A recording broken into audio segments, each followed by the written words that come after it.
wish! Hey everybody, and welcome back to Beneath the Tide, your home for medically large mouths. That was Justin's segue to get us to the stream. Oh my god. Sam looks dead inside, and I can't tell if it's the costume or my segue. Or the segue.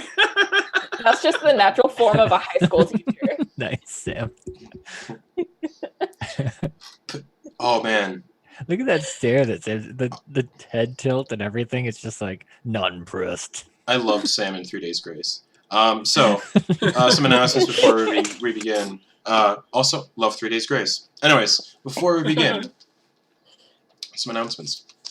Technically, Beneath the Tide's been going on for a year now. Because tomorrow's our year anniversary of streaming, so... Oh. Happy anniversary to us. Yeah. Well, it's already been a year if you count Fizzleblim's Sugarland, because that was streamed. So... I seen it. It's do good. what you want. What you really, really want. That's not the lyrics. So... You tried. That's what's important. Yeah, I did.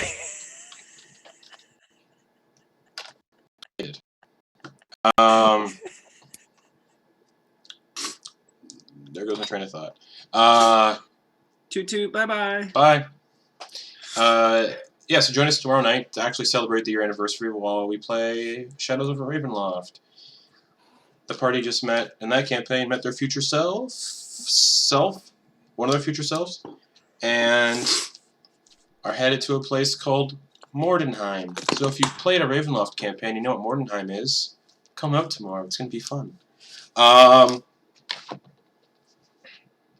Also, check out Demystifying DMing on our podcasts on Apple Podcasts and Spotify. Hello, Sam. Would you like to talk about Demystifying DMing? I would, yes. Given that I am getting on a bus at 2 a.m. after this stream and going to be in Sacramento for a work trip where I'm shepherding 3,000 high schoolers until Monday. You're a saint.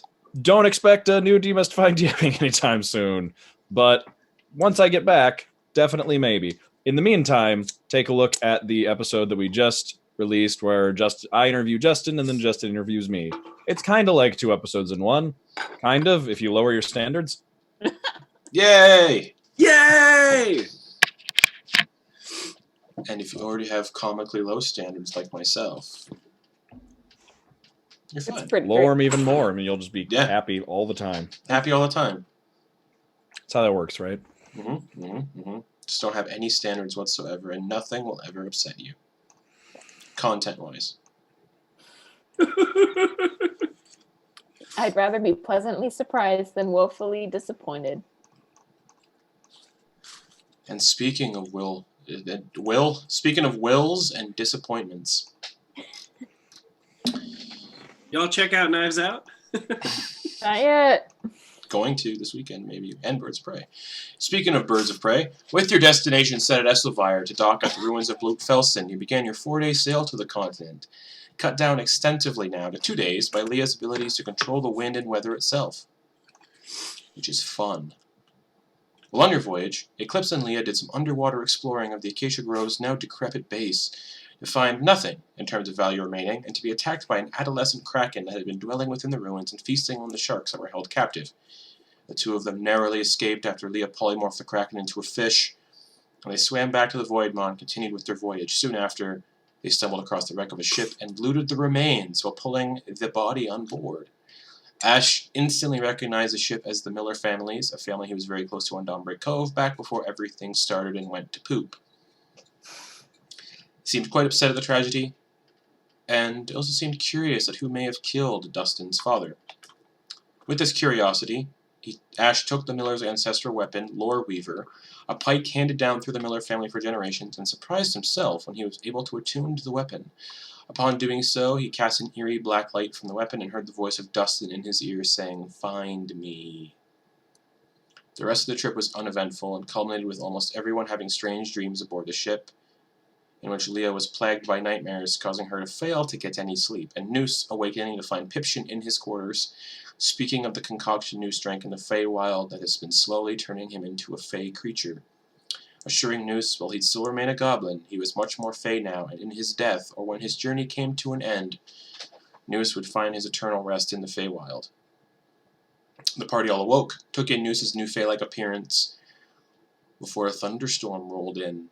Fearing it, possibly, maybe? I don't know what you guys thought. Fearing it to be the Stormfather risen again. The party prepared for conflict before and it was also red lightning, before the sound of thousands of screaming souls filled the air, and a red infernal crack split across the sky. And that is where we're going to pick up the session, with y'all standing on the deck of the Voice Mob, that's the name of the ship, with...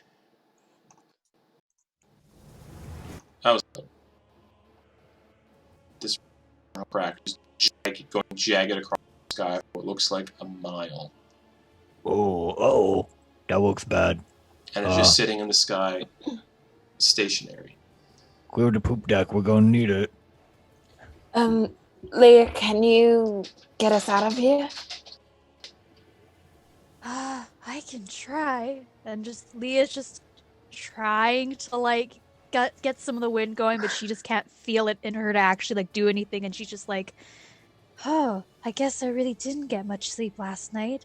Sorry, Eclipse. It's fine. I guess we'll have to just find another way out of here. Captain? Are we still on course, Ogden? The ship's still sailing. Like, it hasn't stopped. So. As far as I know, helmsman, Ash, are we still same heading? Yes. Aside from the giant crack in the sky, everything else is about the same. Let me see. How far away is it? It's, like, up in the clouds, and it's a mile across. Well, I don't know what we can do about that. I say go around it, maybe. It's like in the opposite direction of the way you're heading. Oh, Okay. thank goodness, we're weaving. And looking up at the crack, you can actually kind of see glimpses of things moving around in it. But you can't make out what it is because the crack is so high up. Can I know this is a stretch, but can I go up to the crow's nest and try to peer in? Nope, don't see anything. Nope. It's too far. Cool. Can I? Hey, Ogden. Can I roll a 25 perception check? Can Don't see I? anything. Can I send Icarus up as high as he can That's fly? what I was hoping for.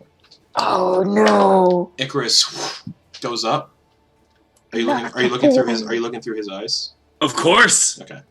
That's I'm gonna. He gets under the crack, and Wait, he flies into it? No. He gets up to it. Oh, looking into it, kind of thing. Like, oh, you're trying to? Yeah, I'm trying to get a. I'm trying to get a fly. Honestly, I'm trying to get just a flyby, just like a flyby, like some snapshot images. Okay. You know.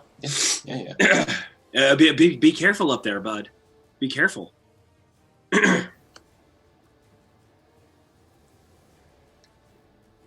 He sees thousands and thousands of fiends just kind of coiling around each other, trying to get through the crack, but they can't. And yeah, just thousands of fiends. Behind the fiends, what looks like a massive black fortress of metal and stone floating towards the crack. And that's what he sees. The fiends, nothing can get through. I want to pull out the book and look at it again and try and clock Asmodeus. Or any, like, try and assess. Because I know we were... Cold clock him with a... Like, is it... Yeah, I want to look through the book and see if I notice if there's any solid place of where he is, because I know last time I looked, there was it was transitioning. Okay. Right. Like where Asmodeus is. Yeah, or like because if I'm not mistaken, he was in a place that started with an M. Yeah. Marcin. Marcin. Yes. Still says Malshim, Yeah. and in brackets beside it, it says Nessus, the final layer. Have I heard of that before? You can assume it's the final layer of hell. The 9th layer. Yeah. Damn. Okay. And that's what Ogden. Icarus sees through the... Yeah. What So, you got, Ogden? well, just I quick carry the one. Yeah, thousands of fiends really having just a big old just a big game of Twister up there, right on the other side of that crack. They're really trying to push their way through. It seems to be holding, but there's something behind them that's pushing through. I think we're gonna have sorry for the indelicate nature of this, but we're gonna have a sort of a pimple situation here where it's all gonna just push together, and I think it's gonna spray fiend pus all over our world. And then the fiends start to part and move aside. And floating out of the fortress is a solitary figure. Long red robes, golden trim, holding a ruby scepter in his hand. Big red curled horns that kind of go blackened at the tips. A tiefling-like face, but more ancient and more ancient. No wrinkles or anything, just ancient. It looks... Yeah. And just kind of floats towards the crack and looks out through it. And just says... The time isn't right yet. Soon. And the crack disappears.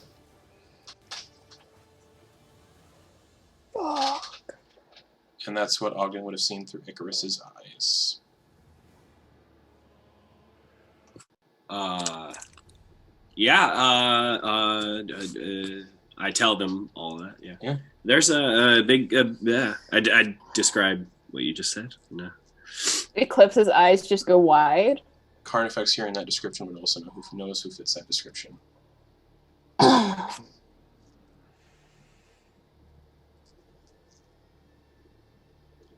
Fuck. Well, that's not good.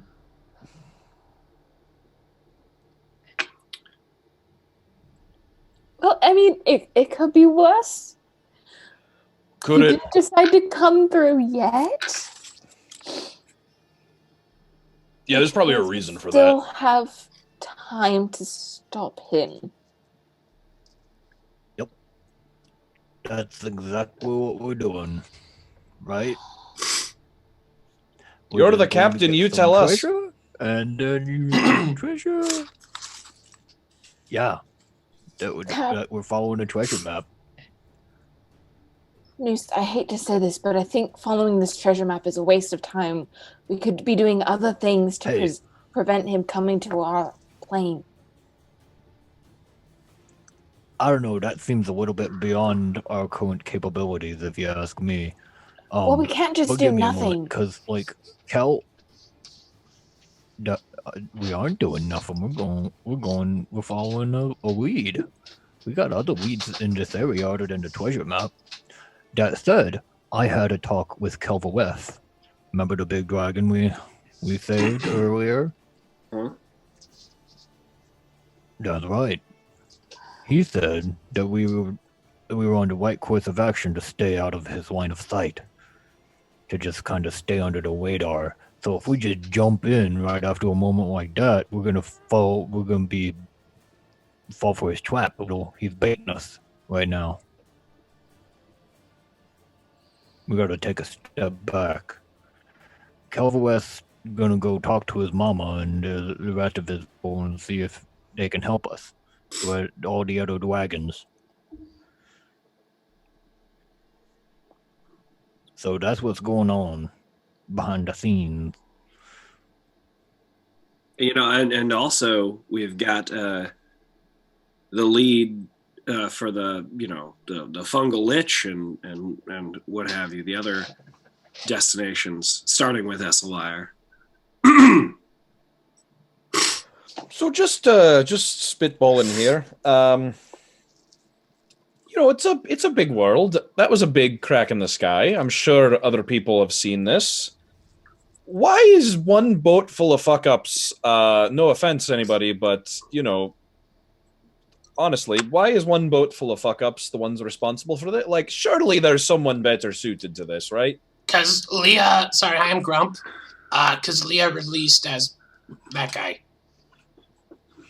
Because this boat of fuck-ups is part of the reason that he's coming to this plane. Right, I missed that part. Yes, all right. I was busy with our another deity involved fuck-up of ours, mine, the groups. Yep. I see. There's Makes a sense. theme. There is a theme, Grump. There is a theme. Yeah. We're all connected. Except for you. All of you, hey, Grump is connected to me. We are buds. I think they... But all you need to know is that now that I have told you the details around the thing, you can trust me as your captain again. Let's go. Let's keep going on our mission and get stuff done. This is a distraction. That's a red thing behind him. It's just like he's just going, that's a distraction. And and the crack closes. And as you guys are sailing forward, there's another ship approaching.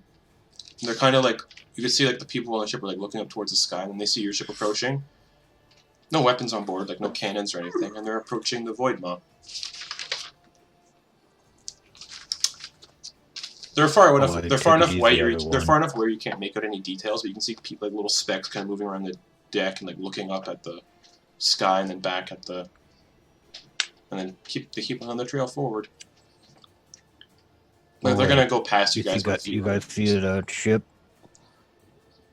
Let's see what's up with them. Okay. Wait for my signal if we want to wade the thing, but let's get our bearings first. See what's going on. Yep. All right. Ogden, can you scout it out with Icarus? Yeah. I'll give it the old look-see. All right. Icarus soars over, and as you're looking through Icarus's eyes, the ship has a familiar look to it. It appears to be captained right now. Hold on as I go back through my notes. There's a lot of notes to go back through as I go back. Freaking dwarf. 20 episodes. The person kind of barking orders at the helm. It looks like a dwarf with tanned skin, long braided black hair adorned with silk ribbons. Rest of the crew look like fellow dwarves, 2 hobgoblins, and an ocelot-looking tabaxi. Lots of crates full of spices on board, and they're just sailing around.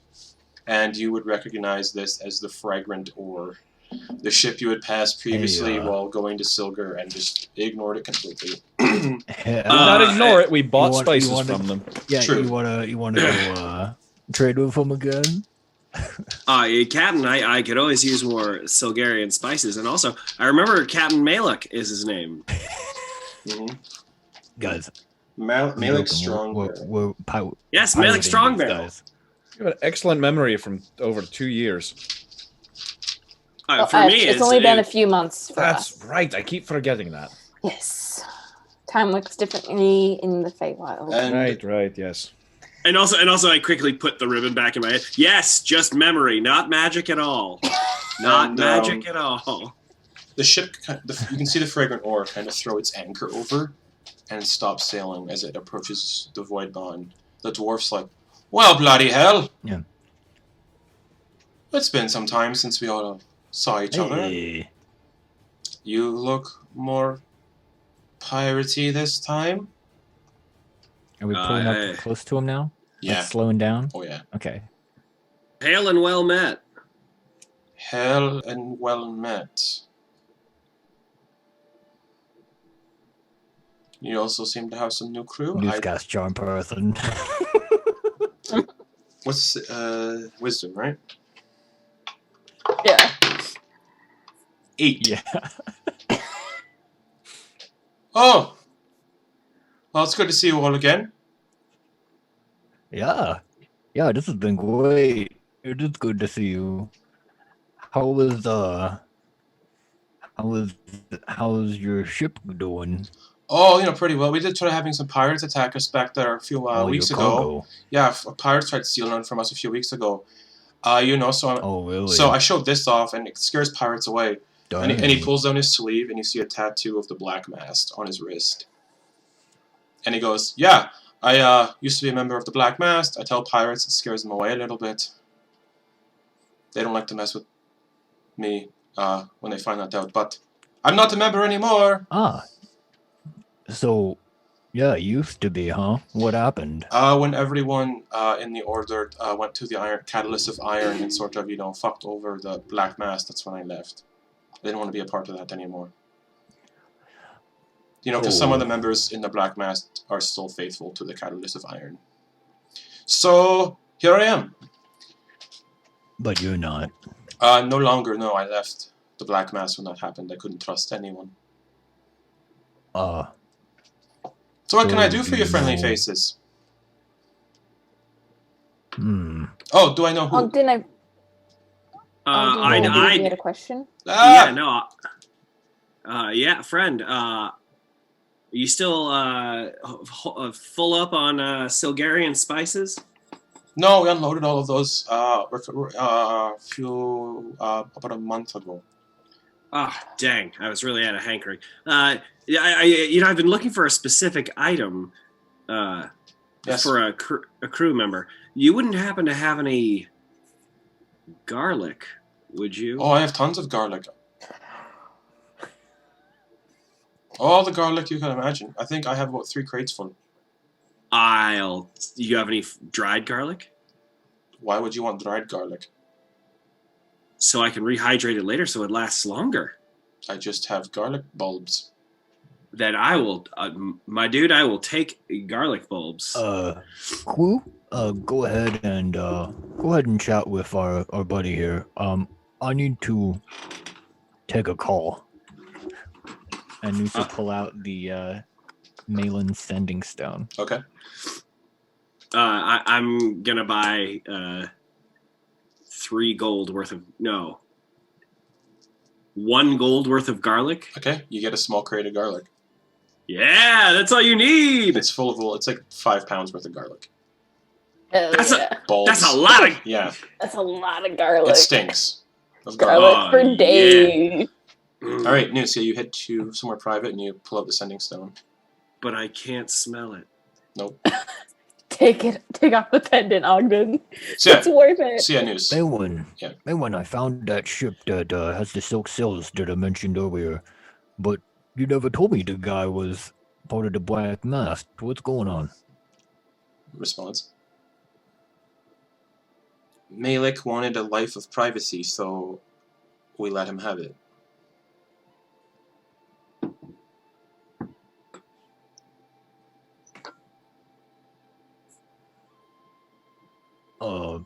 So I guess we're not robbing him then?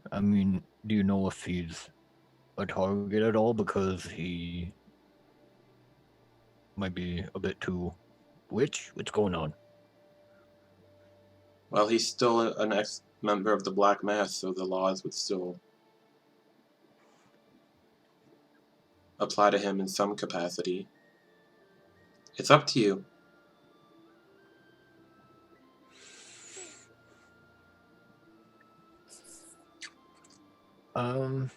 Just gonna use it one more time and say, do you think he would be a good ally in the future? Then there's a little bit of a response. No, he hates pirates.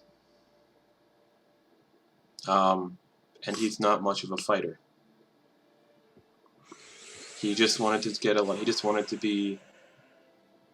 Well, when the whole issue with the Catalyst of Iron happened, he wanted to just leave that life behind and be a merchant.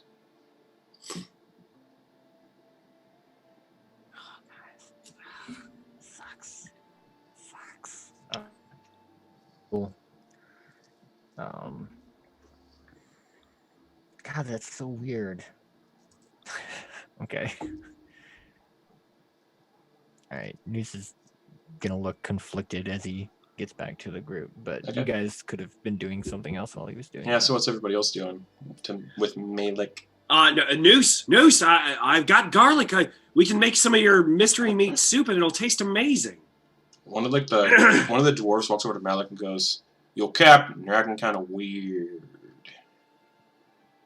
That's usually 15 gold for that crate. Nah, whatever. Can I? Insight Insight check. check. Yeah, Yeah. I mean, money means is still a tricky subject for me. Sure, go for it. Yeah, I'm loving it. If that's cool, is that okay? If I Oh, do that's not very good. Oh, Because I have- we knew based on, I mean, I remember when the first time we encountered this guy, he was shysting us out of a decent amount of money then too. Yeah. Because he would take the rubies and kind of, in retrospect, when you let me roll insight, it was like he was janking us out of some stuff. I mean, I just Yeah, got trade. a 22. I got a 15. Seems like the crew member's telling the truth. Can I insight check the captain? It wouldn't do much because he's charmed right now. Oh, that's right. Oh, But I don't think Duh. I don't think you guys would know that. So yeah, go for it. Oh, I mean, I'll just 21. He seems real honest.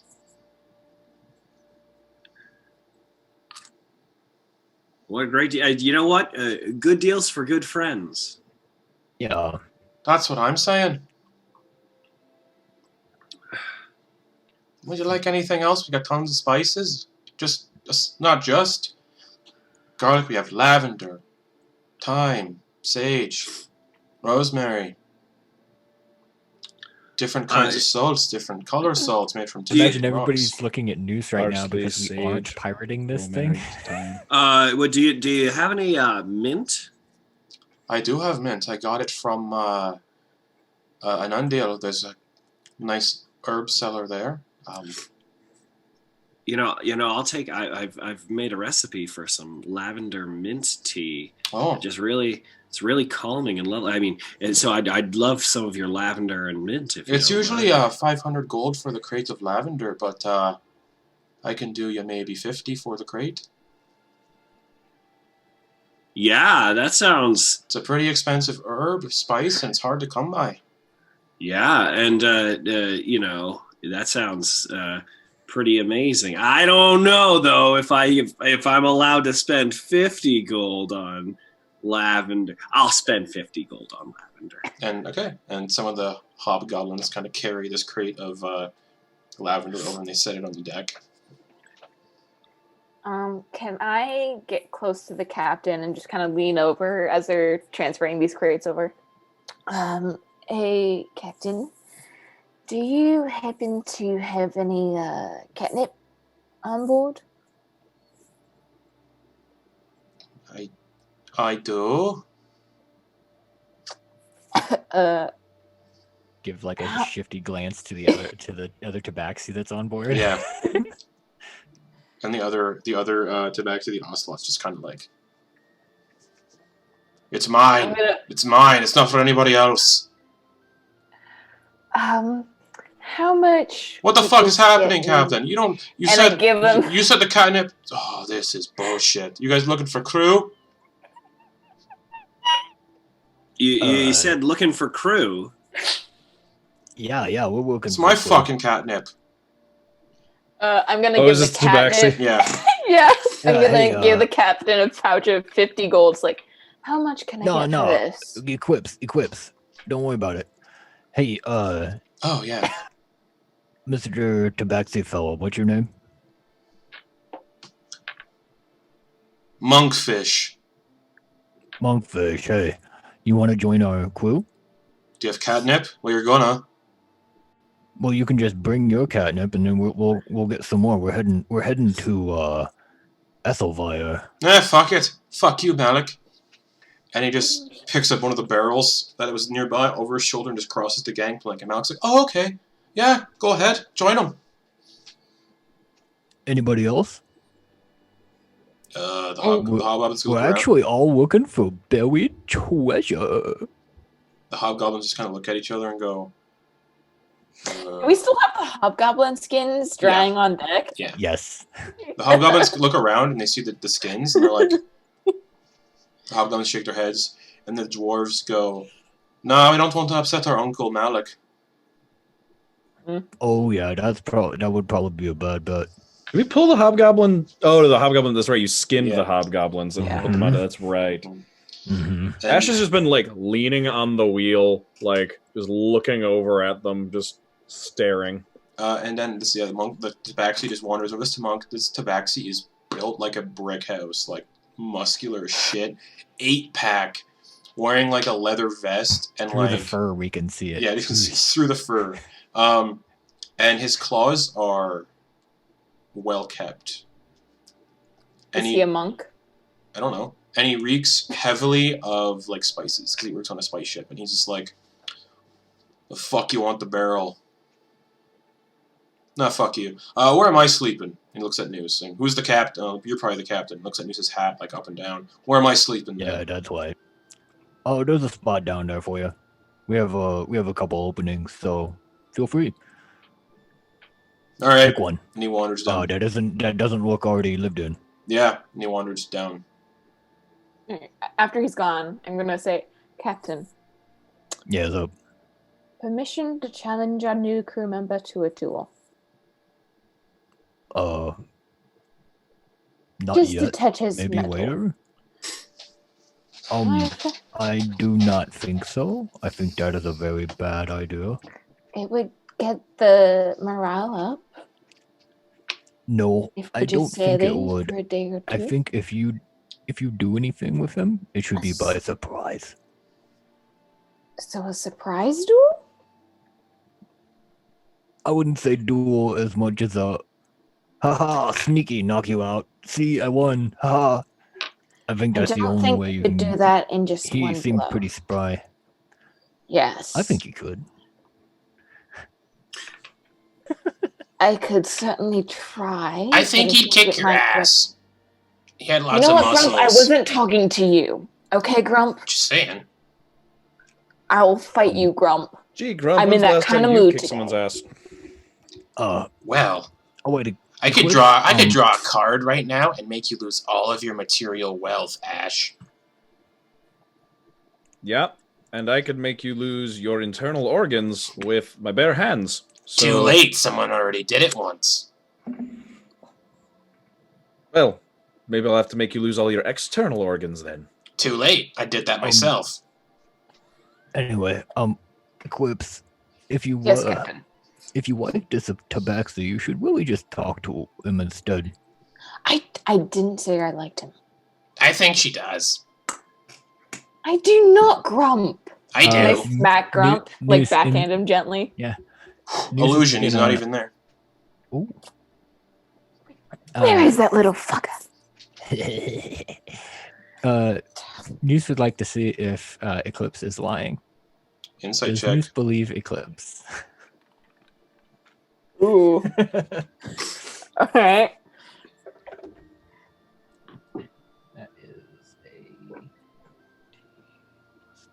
That is a 23. She's lying. There's like a little flick of something. Okay. Because like this is the first time she's seen a Tabaxi that's like relatively her age. And not her Mhm. dad. And not my dad. Well, You're I not think my we're good here. dad! I think we're good here. And Noose will kind of give her a look and then go over to Ash. do I cash? Yeah.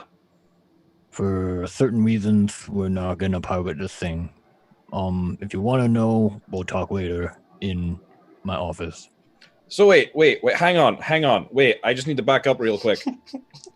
Are you trying to tell me that all the shit I got for not pirating the ship, I was right? Wait, You weren't right because you did it by accident. I'm doing it on purpose.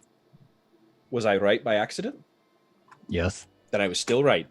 No, that's not what I meant. Dang it. Too Shut late, up. you already said it. That isn't My right. ego is Dang it. already inflated. Twiggy. Okay. And Noose will turn around and kind of go to settle things with the other captain while other people do their thing. okay. Oh, this is really good mint. So how much for this mint, you said? Oh, really good. I don't remember. Great, I'll give you 5. Sounds perfect. Not a lot of people like mint. It's pretty shit. Mint is fucking delicious.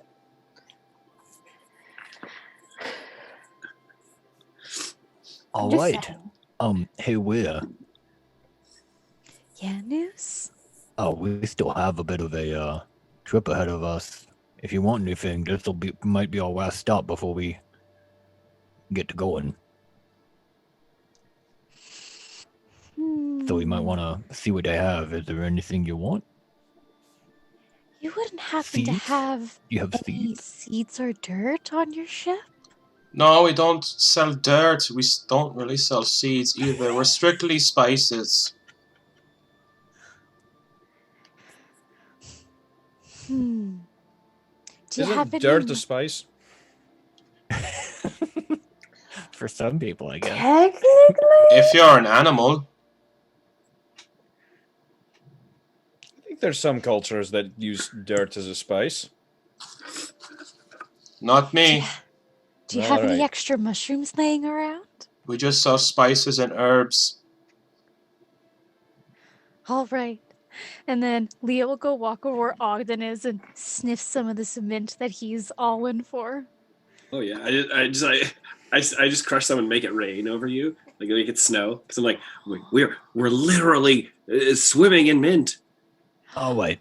So, This ship I'll is make it gonna eat. smell so good now. all right, captain to captain. Captain to captain. Feel free I'm gonna to make us all come on my bath ship bombs for a later. bit. Pardon, I'm sorry, I'm distracted by your friend with the mushrooms growing out of their head. Oh, please join me for a short conversation in private. Okay. And he just leaves his ship. And the hobgoblins and Excellent. dwarves are just like,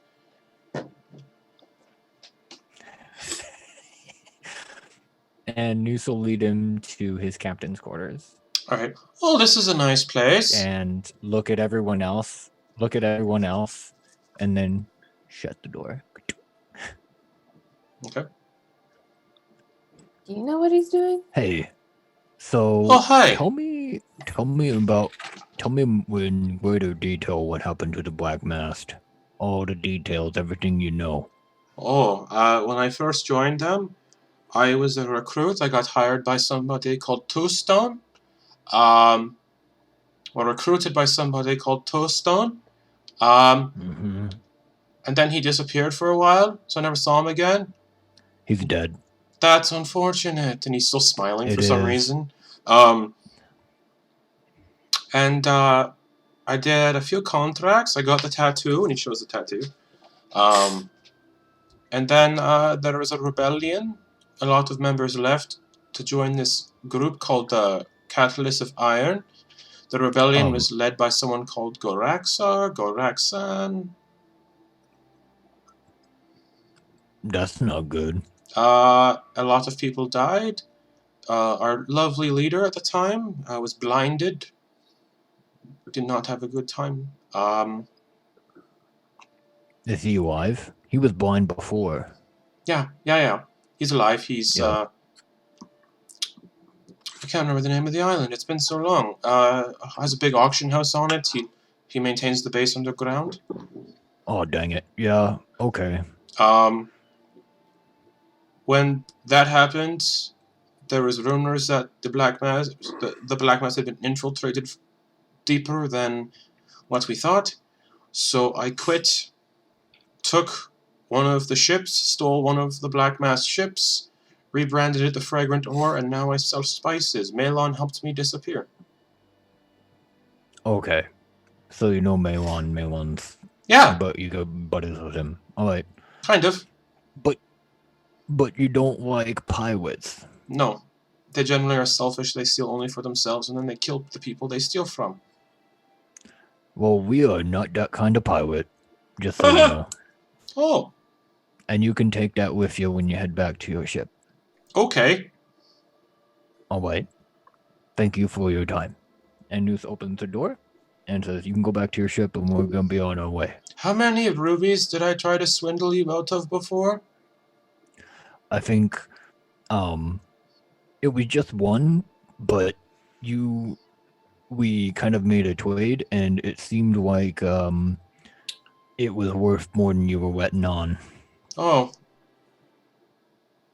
But that's okay. Water under the bridge. If it got you where you're at right now, we saw each other, we're fine. doesn't feel right. He just leaves a bag on your table and walks out. Excellent. Thank you. And he walks up the stairs and he goes, "Oh, goodbye, everyone." And then just crosses the deck back onto his ship. "Let's go!" And they just pull up their See anchor ya, and goodbye. they sail away. Noose, do you look inside the bag? Where did he drop the bag? On your captain's table. Okay, so Noose still with the door kind of cracked and open, just goes, looks at the crew first before going back inside. Okay.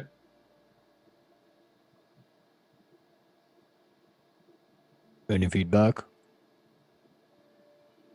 What are y'all thinking about that? Henry comes up onto deck holding his little coin purse. He's like, oh, wait, was there a spice ship? I was going to buy some tea. Oh, no. Oh, well.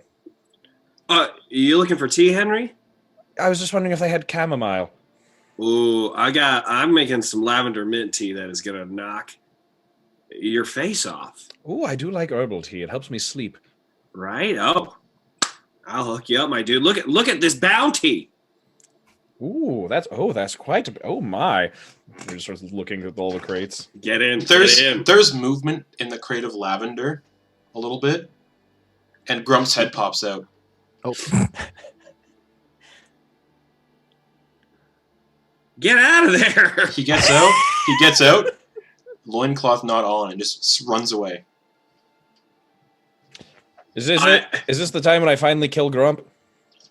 No. I cast That's both so mage hands. One ghost lamp mage hand, my other mage hand, and I separate all of the stuff that could have touched Grump ass.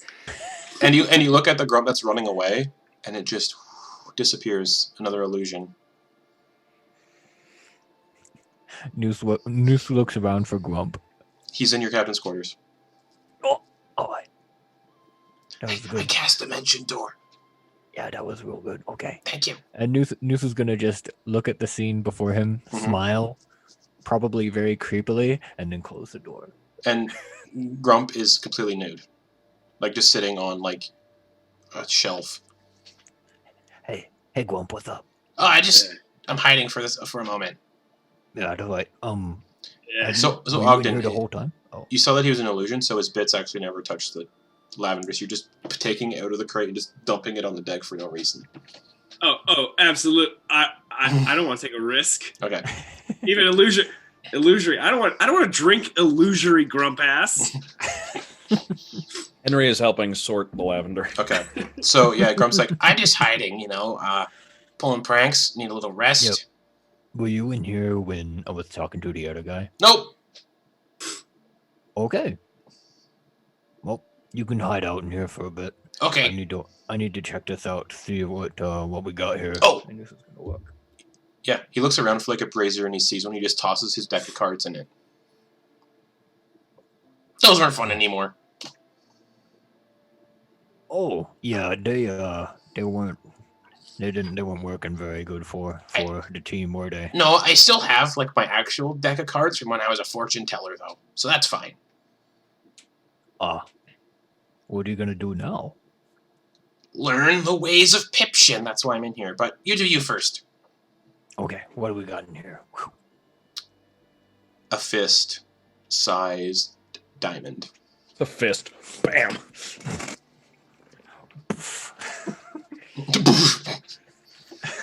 Shit, haha, runs out. It's a fist-sized diamond. Ooh, that's nice. Bag of holding. And it's worth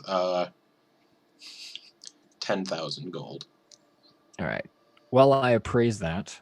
Everybody else can Go, get going on deck. Yeah, so You said 5,000? 10. 10,000. Okay, thank you. So what's everybody else doing out on deck? I was just thinking it would be an incredible magic item, just the bag of fists. It's anyone who opens it just gets punched in the face. Saving throw or get knocked or be incapacitated. I was gonna say just like a D6 of damage. Or That'd be stunned. hilarious. Or stunned. You can trick someone to open the bag. Anti-thief, a wizard anti-thief device. Yeah, but what's everybody else doing on the deck? I'd like to be taking small bundles of lavender and mint and like wrapping them up and then just clipping them above each drying hide Okay. to help with the smell. Okay. Whoa, Eclipse. We've got plenty of Ogden, stuff. real quick. Yeah, but I would like for you to remove your pendant that keeps you from smelling things. Oh, sure. Yeah, I could do that. I can get that. Yeah. Wah! Yeah. Ah! You You also can put it back on. you also see Ah! you also see smoke kind of rising up from beneath the deck. Through like the grate that all ships have on top of the deck. Yeah, there's like smoke rising up from it. And I sniff Is the it. ship on fire? It smells like catnip.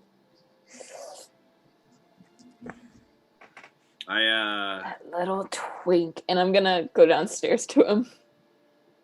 Alright, he's sitting Like, on the big- steps. He's just sitting on the steps and has a big pipe out. And I'm The just pipe's putting- like a foot and a half. Charlotte! The pipe's a foot and a half long, and he's just smoking on. He goes, "The fuck do you want?"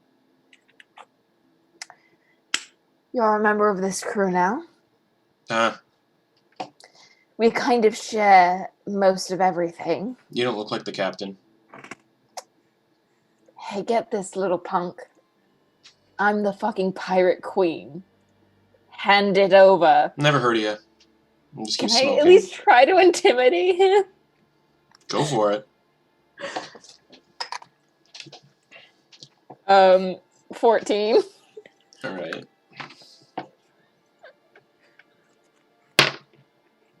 Fuck. Nah, fuck it. And he just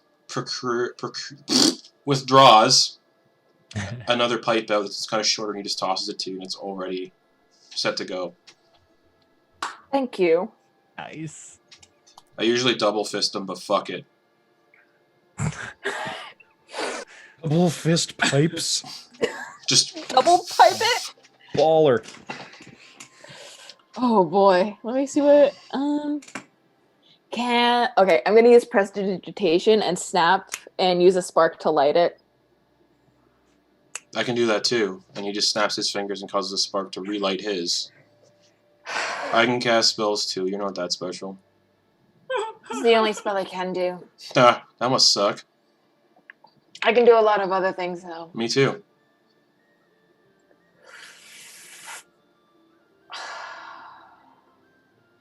So what's your name? Eclipse. Well, that's boring. I mean, So's Monkfish, though. Monkfish is kind of shit.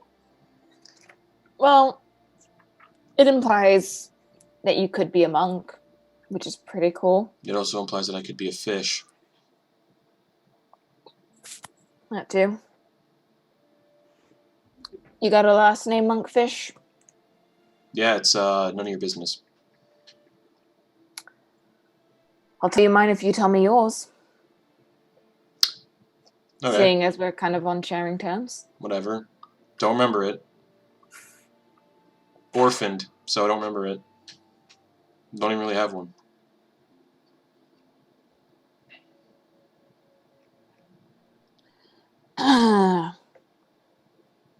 I recently learned that my full name is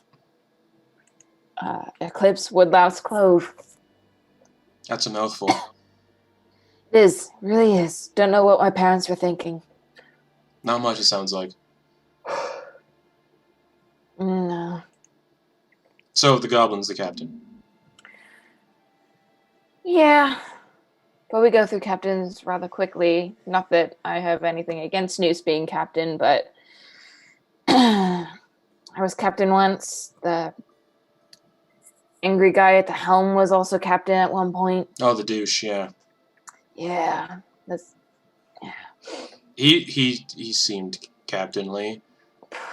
Really Yeah, weird that the pirate queen isn't captain of the ship she's on, though, isn't it?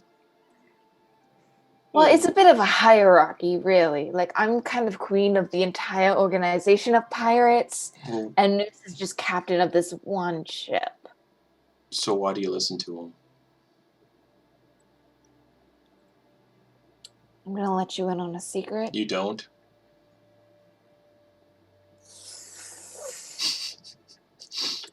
Literally just hotboxing the lower deck. Do Tabaxi get similar to cats when they're on catnip, and they'll just be rolling around in moment? You know Eclipse is getting high as fuck. It just relaxes It's me. from the bong. It's from the bong. Well, I miss not being in charge of everything. It's easier to let someone else make all the big decisions, and yeah. I miss punching people in the face. I get that. I used to go drinking a lot on Dombre Cove. Got into fights in the tavern all the time. Which tavern? Singing Pig. You! What, this is like a year and a half ago. Oh, never mind. I Okay. used to work at the Singing Pig. Huh. What a shithole. I mean, it wasn't bad 2.5 years ago. It's kind of a decent place. Yeah. Decent Well, tips. if you ever want more of this shit, just ask. I might be kind enough to say yes. Oh, And, yeah. And he just takes the pipe, moves his hand, and the pipe just disappears. Not magically, like he just kind of like does like a sleight of hand thing, and the pipe just disappears. that's cool. I know. And he just, where the fuck am I gonna sleep? And he just kind of looks around looking for like a hammock. He's like, oh, cool. He just curls up in the hammock and instantly passes out. Can I try to grab a little handful and stick it in my pocket? Handful of what? Handful of catnip, Sam. God damn. Handful of cat. Oh, God. All right. Just a handful of catnip from his barrel. He's looks like he's sleeping, so go for it. Make a sleight of hand check though. All right. Ooh, not bad. Sleight of hand. +9. That's a 23. Let's see if that beats his passive perception. How perceptive can you be to beat a 23? You can be pretty perceptive. Oh. He's just taking a cat nap. Doesn't seem like he notices. I'm gonna drop half of what I took and just Okay. put the rest in my pocket Sure. and go back upstairs. Still smoking. Okay. By the way, this Tabaxi, yeah, he looks like an ocelot. So if you know what an ocelot looks like, you get the gist. We need to get him a pair of revolvers. So he kind of looks like the cat from Kung Fu Panda, Ooh. the first one. Yeah, but more Yeah. more buff. Yeah, I was gonna say he's like the first one was really buff. pretty buff. Who's a but, snow like, leopard? Yeah, No, again, yeah. but an ocelot has like a rounder, cuter face. Yeah. So he's like that, but cute and thick. Slim and incredibly buff. Like slim and muscular, like slim but 8-pack and muscles. Oh, yeah. Like he's toned. got that. He's on that Bruce Lee tip. Yeah. Yeah. Yeah. Okay. Yeah. Nice. And he just passes out and just starts sleeping in the hammock. And Eclipse comes back up on deck, and you guys are still sailing.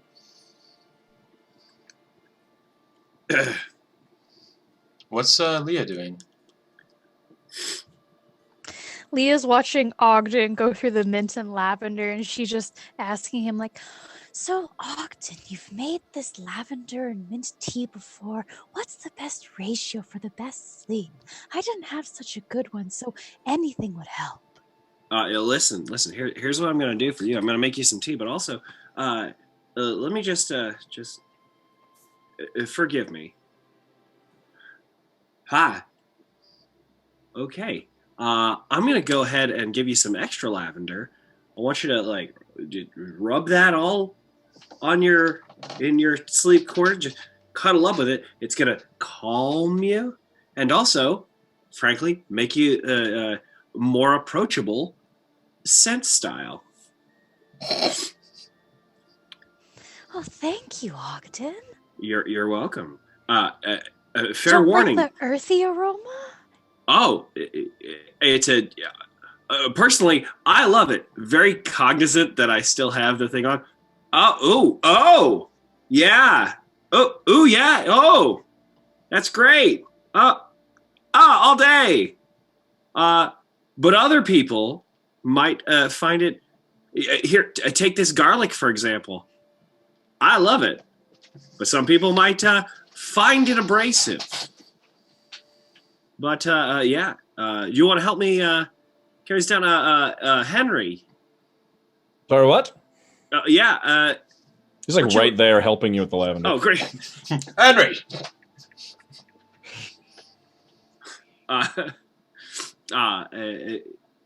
Weren't you looking for garlic? Well, I believe I enjoy cooking a bit, and it's sort of, I think of it as a necessity for any good kitchen. Yeah. Well, we're flush with garlic. I think I'm gonna get some of this dried out. Also, I'd love to get your head around, help me wrap around something I found recently. But Leah, you were looking for something to do. Here, take this lavender, Leah. Go, as they say, nuts. Thank you, Ogden. And Leah's gonna take it, and she's gonna stuff some in like the bottom of her shoes and like give her bells a little like jingle and put some on her cloak. And she's gonna walk down to where her hammock is and start putting some on there. Dog, what the fuck is that smell? Oh, lavender. Sorry. Going back to sleep now. What's that smell? Is that catnip? Do you want to add some lavender to your catnip? Make you really nice and calm? No. All right, I thought I'd offer. Yeah, I'm just gonna go over here. And he kind of just moves a little further away and gets on another hammock. Boy, do I really smell that earthy from the mushrooms? I Yeah. thought the lavender would help. No. Don't think there's any help in that. Alright. Then he kind of just drifts off for a nap.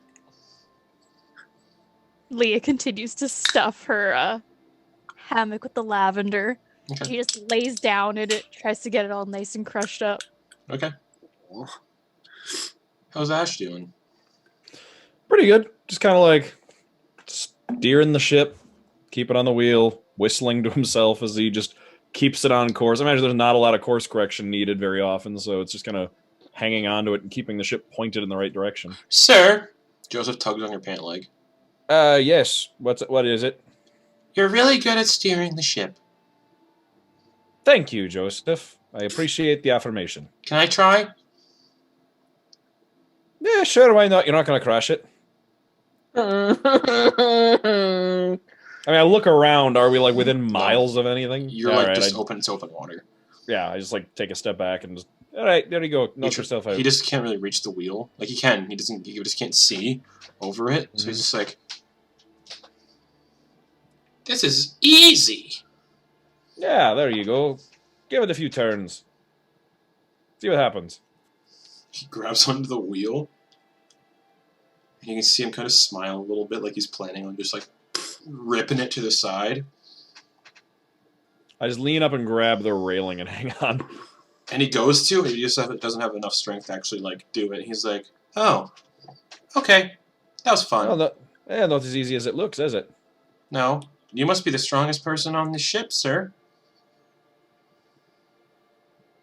Yeah, probably actually. Why aren't you in charge? Well, I used to be. Oh, You know what? Here's the thing about being in charge. It's a lot of work and a lot of worry, and sometimes being in charge isn't always the most desirable situation. having fun seems more fun. Exactly. Why didn't we steal from that dwarf? I don't know. For some reason, we didn't. We also didn't steal from him when I was captain. Though that's also because I didn't think of it, and I kind of just forgot that that was a thing we did. Oh.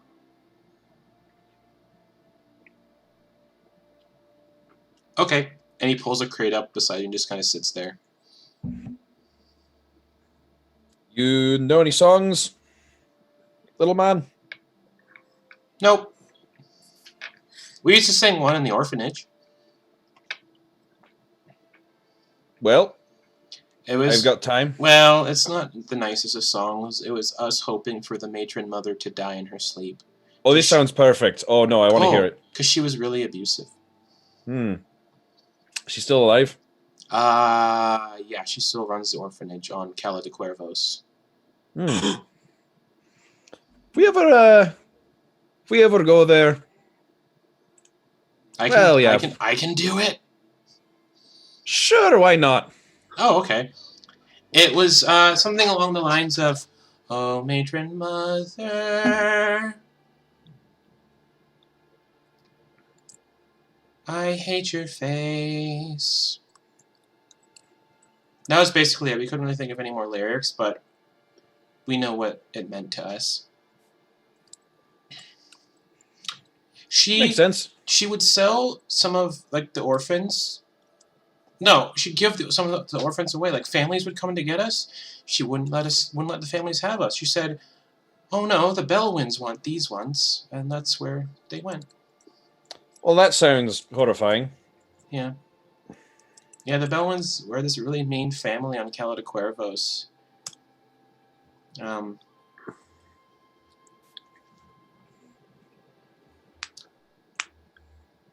then one night we kind of all just snuck onto a ship that was, we snuck out of the orphanage and all climbed on a ship that was leaving, and the ship ended up on Dawnbreak Cove, and that's when you found me. And now you're gainfully employed for what more than most adults make, actually. So look at you, moving up in the world. Yeah, I think I make more than Mr. Ponytail does. Probably. This is what happens when you take control of your destiny. He's very placid. That's a big word for someone your age. Good job. Here's have another gold coin. Oh, sweet. Hey, Mr. Ponytail. Yes. I have more money than you do. Oh, of course you do. Can we speak about my payment? No. No. But yeah, yeah, so that's the only song I know. She wouldn't let us sing. If she caught us singing, she'd take us out to the cutting shack. Well, that sounds especially horrifying. All right, I've got a job for you. Okay. You know Grump? I love Grump. All right, I want you to learn every song Grump knows. Wouldn't I think okay. I mean, you can ask him to just like teach you, Okay. because I think he's the one on board that knows the most songs. Yeah, he has those bagpipes made from organs. Yeah. Just the words kind of songs. You don't need to learn to play the bagpipes or anything. Okay. I'm gonna stay here for a bit though and watch. Sounds good. I mean, you don't have to start right now. Take some time off, relax, enjoy your afternoon. I am relaxing. All right, good then. And you just start singing, "Oh, matron mother, gonna cut your face off." Baby Nick Cage. Have you ever heard of the matron mother from Cala de Cuervos? You know, I can't say I have. Oh. Okay. She's not nice. I'm getting that impression from the selling children to the fat that one family and the existence of a cutting shack. Ugh. Yeah, it wasn't great. And he just keeps singing it.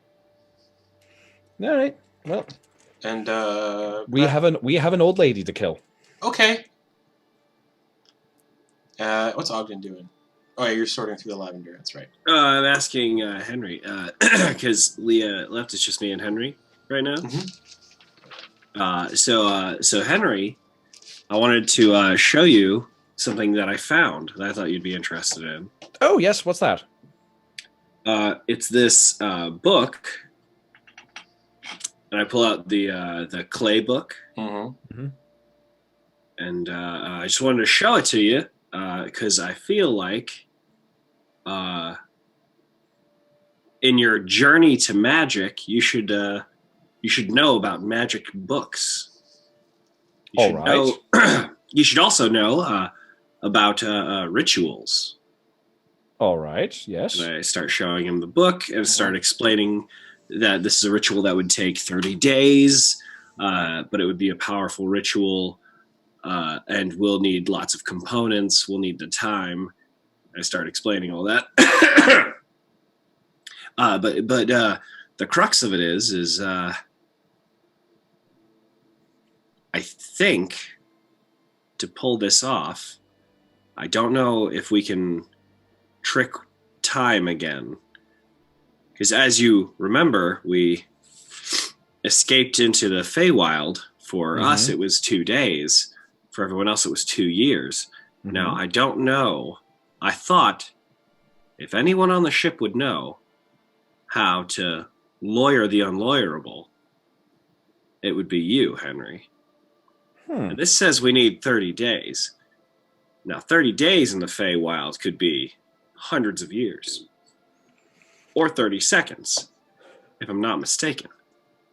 Well, I've never considered applying my studies to the natural laws before, but I suppose they're not exactly interchangeable, but I suppose there's a commonality between them. I could give it a look and see if there is some sort of way of predicting what sort of strange time effects will occur when one enters into the Feywild. Well, and that's what I'm saying, because I too am a studier of the Feywild itself. So I figured you and I together put our heads together and really figure out how to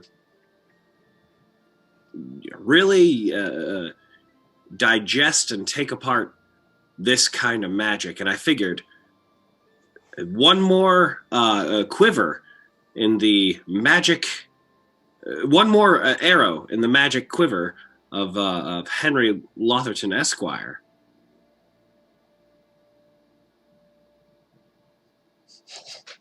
Yes, I'd be happy to help you. Yes. Well, let's do it then. All right. We've got a project. We've got a side project. Okay. All right. Okay. Great. Just comes up the stairs. Are you getting high? Oh, well, hey. There's children aboard. There's a... Right in Henry's face. Oh,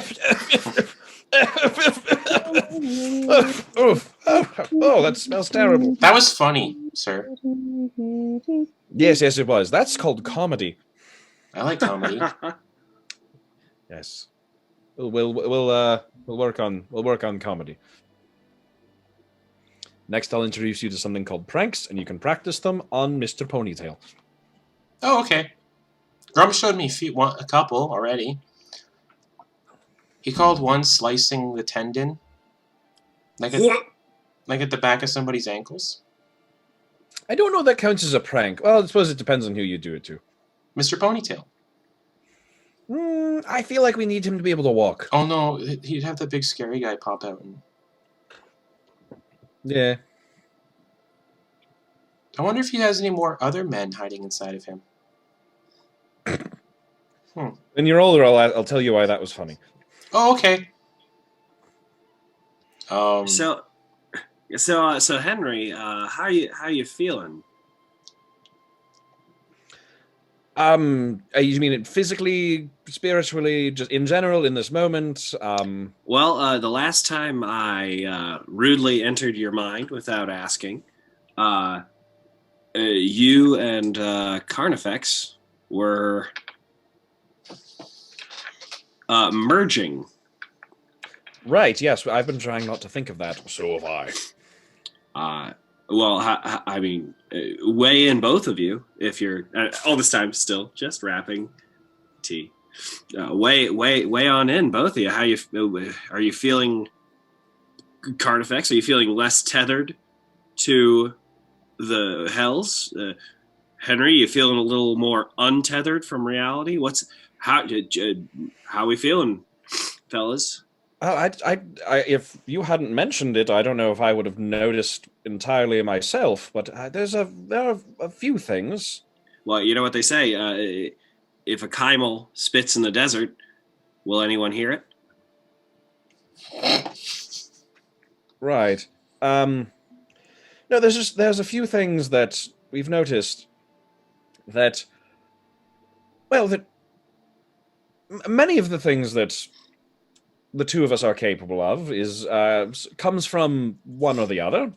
My knowledge of laws and his, well, my deviliness. Yeah, yes, that.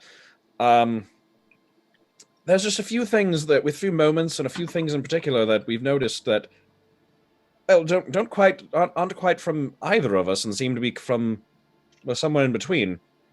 For example, do you happen to have any writing in a language other than Abyssal, Common, Draconic, or Infernal? Do I happen to have writing of any other?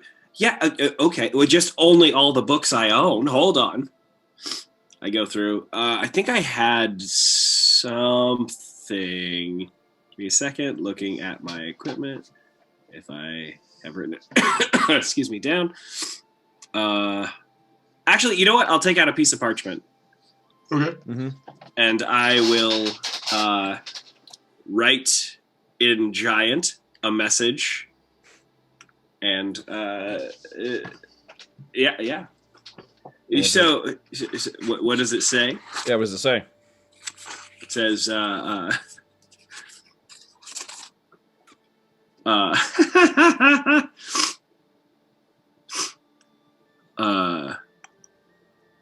Ogden Boon doesn't like small.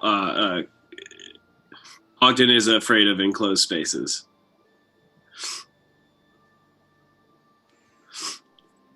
I didn't know that. What? I didn't know you were afraid of enclosed spaces. Yeah, I mean, not like terrified of them. Hi, so you can read giant. Is that what that is? Yeah, that's giant. Here, let's write. Here we go. I take this out, and I write another note. Mm-hmm. Write it out, and what is? Can you read primordial? Is it written language? Yes, it is. Well, is it? I don't know actually. Well, I mean, do you write it down? Oh yeah. I write extremely subtle. Like the language itself is very like, unless you know what it is, it's hard to even tell. Like grains of sand moving to correct something. Like subtle scribbles. Okay. And what does it say? It says, Icarus's voice is super gruff and awesome.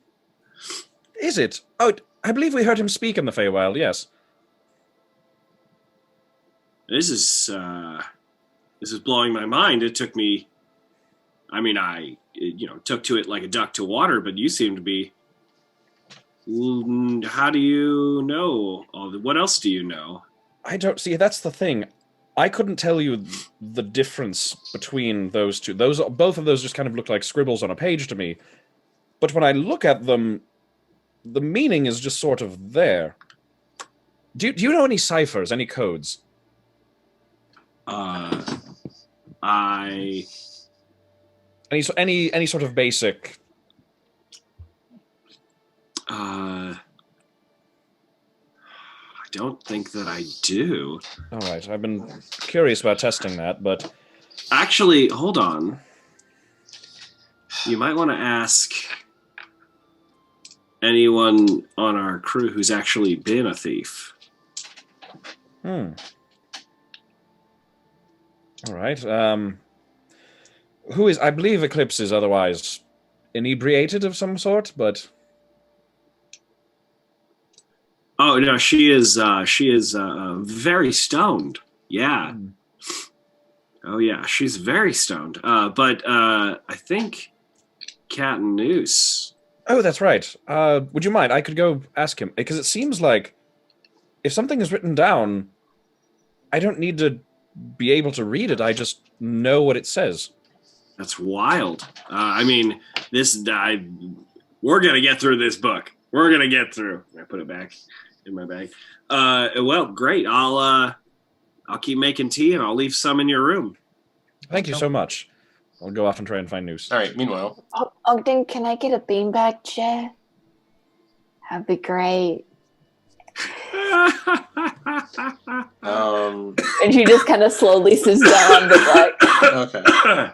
Meanwhile, back in the captain's quarters with Noose and Grump. Grump, that's a great song. Here, I'll sing it again. Oh, damn all. I was born to cruise the seas for Ipshire gold. We'll fire no guns, shed no tears. Now we're a broken bunch on a storm rock pier. The West Decryption's privateers. Yeah. That was a good one. You should come up with more. Okay, I'll make one about keel hauling ash.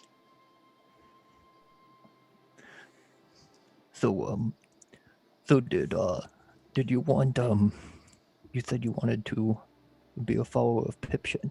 Yeah. Have you made any connection to him yet? Nope. Well, I think he would love to have you. I think the first step, everything you're doing is practically playing to him in the first place. Yeah, that's why I wiped my bum with Ogden's tea. Yeah. It's, I think all you need to do, he knows you're there now. So now it's just a matter of keeping with that mentality and, just living by it. Now, I fail at it a lot, but the goal is to get other people to laugh as well. Oh. I'm not the best at it, but that's what we try to do. Okay. But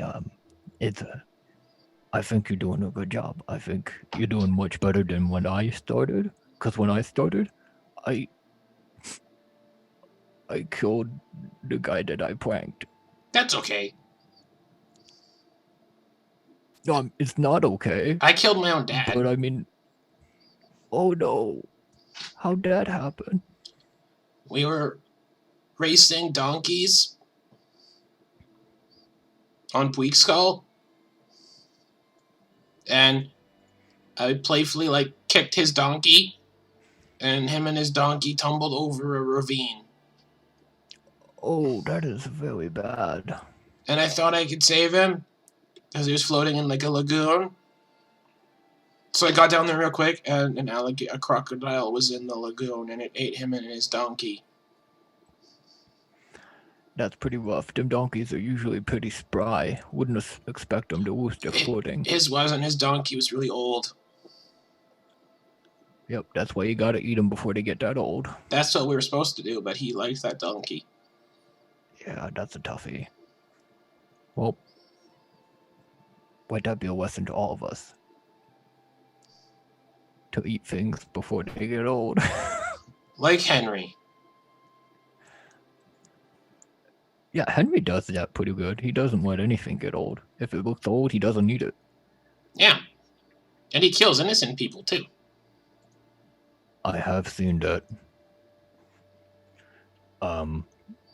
We're gonna try to avoid that. He kind of, like, wanders over to an old stool sitting in the corner. Do you want that? A stool? Yeah. I mean, I'm not using it. I used the big chair there. Okay, he snaps the leg off. Nice. Got any string? I do. He kind of waddles about up. He waddles 10 over. foot of string. From a burgles pack from a long time ago. Do you have any crabs? Crabs? Not on me, no. Do you have a globe you don't use? You're asking for a lot of stuff. What are you thinking about here? Trying to make something. I have a fishbowl. Too fragile. All right. He looks around the captain's quarters. Oh, over there. That globe, do you want it? Has News noticed this globe before? Probably. It's like cut the map's on. It's super faded and so it's just kind of junk. It's what someone might have used to like hold up to a map and like angle it right so that they can read something. Yeah. Cool. Take it, buddy. He pops the little globe off, sticks it to the end of the stool leg and wraps it tight. Wraps the head of the globe to the stool leg really tight. I made a hammer. Or a mace. A mace. Nailed it, cudgel? buddy. A cudgel. Okay. That works too. Nailed it. It's a good one. I think you got a good start, buddy.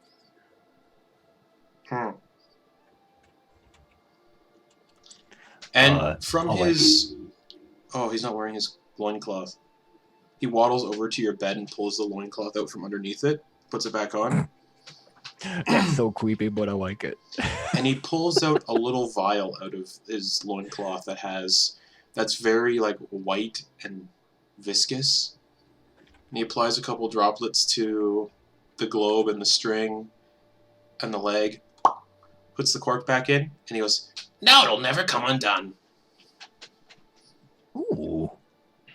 That is very clever, buddy. We can use this for pranks, by the way. That sounds like a great idea. It's called Sovereign Glow. I think I've heard of that. Did you take it from Eclipse? Nope. And he hides it in his loincloth. And he goes, I totally did when she was sleeping. That's a good one. She wasn't using it anyway. I know, that's why I took it. So, Eclipse, you can mark off the Sovereign Glue in your equipment.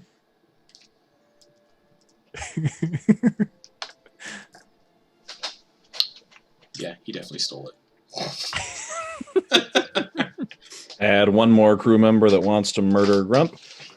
I don't. What did he steal? Sovereign Glue. Yeah.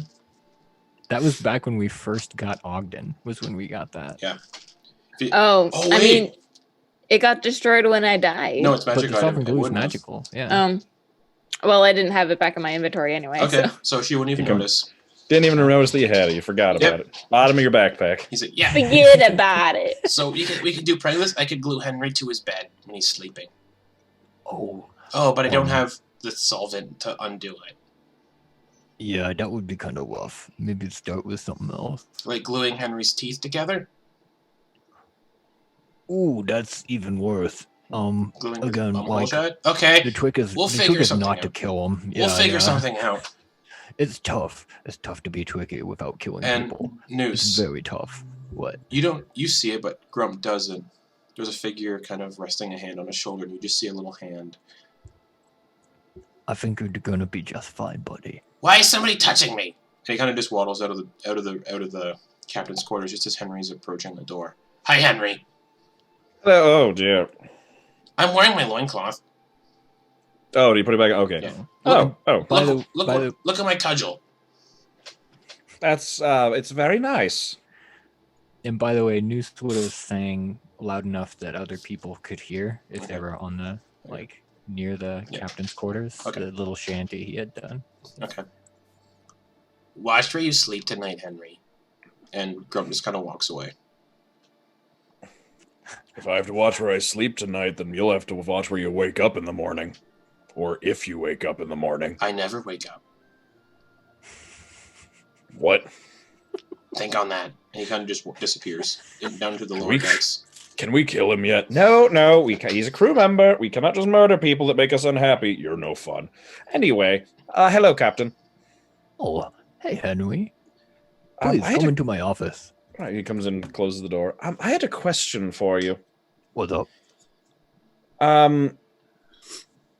Well, it may seem a bit of an odd question, but do you happen to know any codes or ciphers or... Well, one of the best ones I know is there's a halflings. They're very guarded with their language. They don't really spread that around too much, so they only really speak it to each other. So, in some circles that I've been in, we use halfling. Do you know halfling? Yes. Could you write something out for me? Yeah. And he writes, ashes of poop. That says ashes of poop. It's so much funnier when you say it out loud.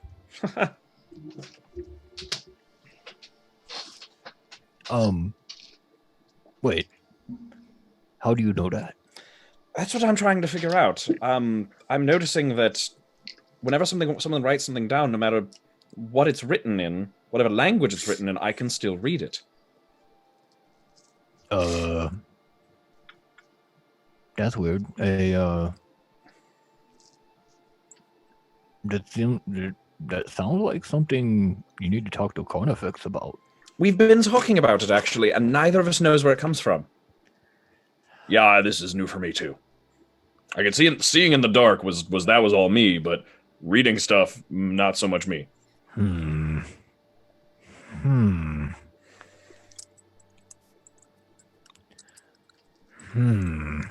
That is very weird, but it seems like it could be useful. I mean, yes, definitely. I can. That's why I asked about like codes or ciphers, because I don't know whether if it will work if it's just language that it translates or if it's any sort of writing You that know I what? can. Here, let me try something. And Noose is just gonna draw scribbles, but in his mind, what he's thinking of is the sentence, I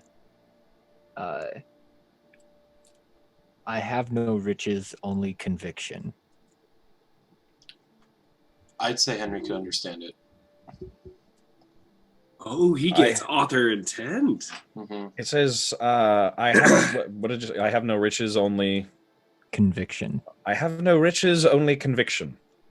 Oh, dang. What language is that? It's not a language.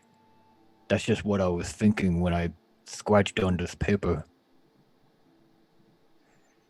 Oh. Well, that's very interesting. Yeah. That means you can look at anything anybody's ever done and get what they were meaning when they wrote it. Can I see that? Can I see that pen? Yeah, here you go. Henry is just gonna think words and just kind of do the same thing. Just scribble, like, his own, just like random scribblings. Yeah, it would, whatever Henry's thoughts were when he wrote it would be what was on the paper. I can keep a journal or notes or anything like this that only I would be able to, or any of you could do something like that, and only I would be able to read it. Oh man, you could do some really tricky stuff with contracts. This is very interesting. I'm going to have to look into this. Thank you for that so much. Yeah, that's really cool. It was a fun little thing we did. Yes, we it was. Thank you so much. Yeah, I no need to problem. go. Yes, I need to go speak to Ogden very quickly. Yeah, okay. Get going. I'm gonna rush back out to Ogden. Okay, you meet up with Ogden again. He's still sorting his tea. Ogden. Yeah, tell me. I bring out the paper full of scribbles. You see this? That's a very good picture of a snake. Absolutely nothing. Absolutely nothing. Absolutely meaningless, right? Just random scribbles on a page. Oh, yeah, okay, yeah. Just scribbles. Okay. I can read it. Oh, it was funny. Wait, what? Noose. I had Noose. He wrote this out, and he was thinking something when he wrote it, and even he ascribed meaning to it as he was scribbling, but just randomly. There's no language. There's no pattern, but I can still understand what it says. Have I ever heard anything like this? Like that's what? I mean, I'm trying my hardest not to break away from the crew and start a new treasure hunting cave diving duo because you know all the languages. I've got all the know-how. Oh, this is. You realize that you'd soar right to the top of any class at the academy. Never thought about that before. You'd know all the languages. People hate it. And you'd fly by. How are you with traps? We're fine. I don't know that that's true, but I mean, you clearly can fight. You know the knowledge. This is mind blowing. I've never even heard of anything like this. And listen, I read a lot.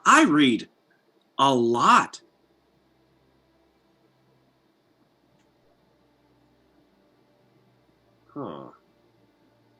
As a matter of fact,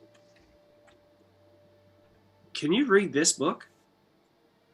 Sorry, I pull out the book that pricked my hand. It's still bleeding. I'll take a look at it. I'll hold it for safety. Oh yeah. It's written in it's written in Infernal. Oh yes, this is just written in Infernal. I could read this normally. Oh. Well, okay. Well, bragger. But you see Carnifex in a list on there. Why is my name in here? Wait.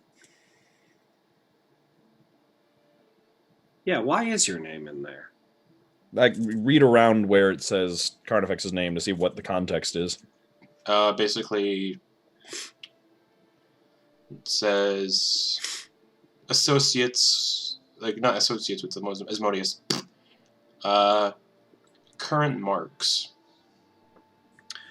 Yeah, we're all kind of marked on here, so it shows where we are. Oh yeah, that's concerning. You know, it's not great, but hey, you know what? You're in good company. Also, as I'm doing this, can I kind of look and see if our friend, the I can't think of his name. Our shark friend's family. Yeah. Are they on here? Ulysses? They are not. Yes. Nice. Dunk. That's good. Then great. Awesome. Mhm. Can I look for Velikash, the Sly? Mm-hmm. Where's that fool? Acacia Grove.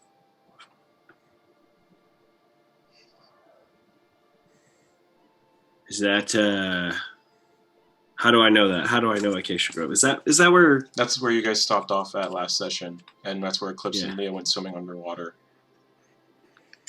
Are we being followed? Oh yeah, most definitely we are being followed. I should probably tell Captain Noose that. But yeah, Henry, congratulations on essentially, becoming the smartest person currently alive, I guess. Well, I don't know about that. I could just read anything that's ever been written down. I don't know. I can't do anything with it. Listen, I'm a prodigy. And this is breaking my brain. I suppose sorry. Well, no, I've been studying languages since I was 7. I know impossible languages, subtle impossible languages, languages that are dead. I can pronounce them. And you're reading everything. This is... Wow. Well, yeah, I suppose, yes. So I suppose, in any of your research, if you come across books that you don't know the language to, I'll take a look at them. I'll be happy to. I mean, pop into my room anytime. I got all sorts of books. We'll get down and dirty, and we'll check out that clay book, and we'll make some stuff happen. All right. Study buddies. Yeah. Ha. Yes. As you guys finish up your conversation, relatively surprised at how all these events have transpired, the fragrant ore, the smoking contest, the talk, everything else. Surprisingly, the sun just starts to set, and nighttime comes.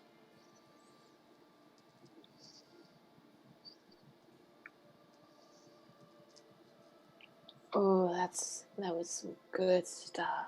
I want to cast Leomund's tiny hut around Eclipse. Okay. So she can just slowly beanbag chair inflates underneath here. Yep, and then she gets a little cone around her because she's gonna be useless for the Eclipse, next 8 hours anyway. You pass right out. Just like kind of having the beanbag rock her to sleep a little bit. Passes right out. Does anyone have some Cheetos? Noose, there's a knock on the captain's quarter door. I'm in. Grump waddles in wearing his full outfit now that he usually wears. Okay, I have an idea. Oh, great. Perfect time. What's up? Okay, come with me. And he waddles All right. out onto the Let's deck.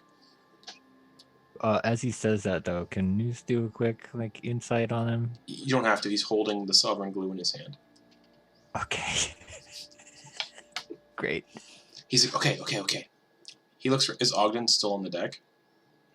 I probably cast Leomund's tiny hut around her and then went down to go do some research before going to sleep.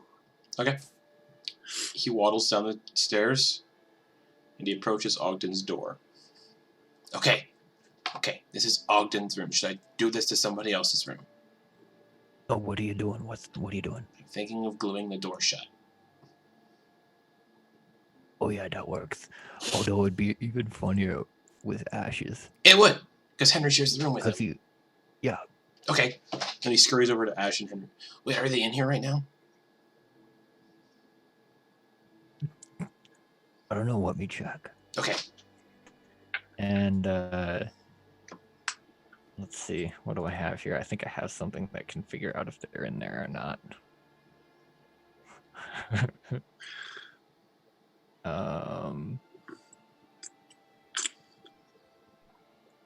Grump's like looking around to make sure that Henry or Ash doesn't come down the stairs. Yeah, Noose is going to he's gonna do this. He's gonna give him the and then as he's doing that, he's gonna turn himself into a little flea. Okay. A little flea. Casting polymorph. He goes under the door and checks inside. Are Henry and Ash in there? How late is it? It's probably midnight. Okay. I suppose Henry would have gotten some books from, borrowed some books from Ogden. Would be like sitting in his bed reading, Okay. just books in whatever language he can get his hands on that he normally doesn't speak. And Ash. Ash would probably be in there laying on his bed. Yeah, Sleep. now that I think about it. Okay. That's what Noose sees. As a flea.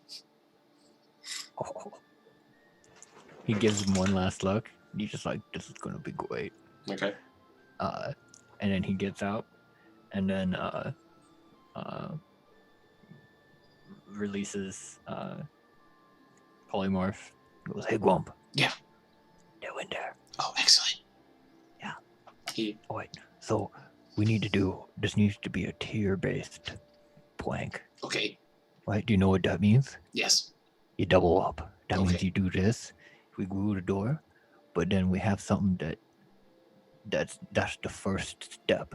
Second step is we set up a little trip thing so whenever they break the door down, something happens. Oh, hold on. And then whenever they react to that, something else is gonna happen, and it'll be great. All right. And he scurries into like the room where you guys were preparing all the gut buckets. And he just brings one with him. Oh no, here, use one of these. Oh, I mean, you're trying to be a cleric of Piption, right? paladin. There it is. Here we go. And Noose will conjure up one of the pies Oh, okay. from his ring. Okay. He takes out the sovereign glue, and he puts a drop where the lock and the door handle meet this door frame. He puts Mhm. one there. That's one charge. And he puts another charge. 2 charges where the hinges are. Okay. So he uses 3 charges of his sovereign glue.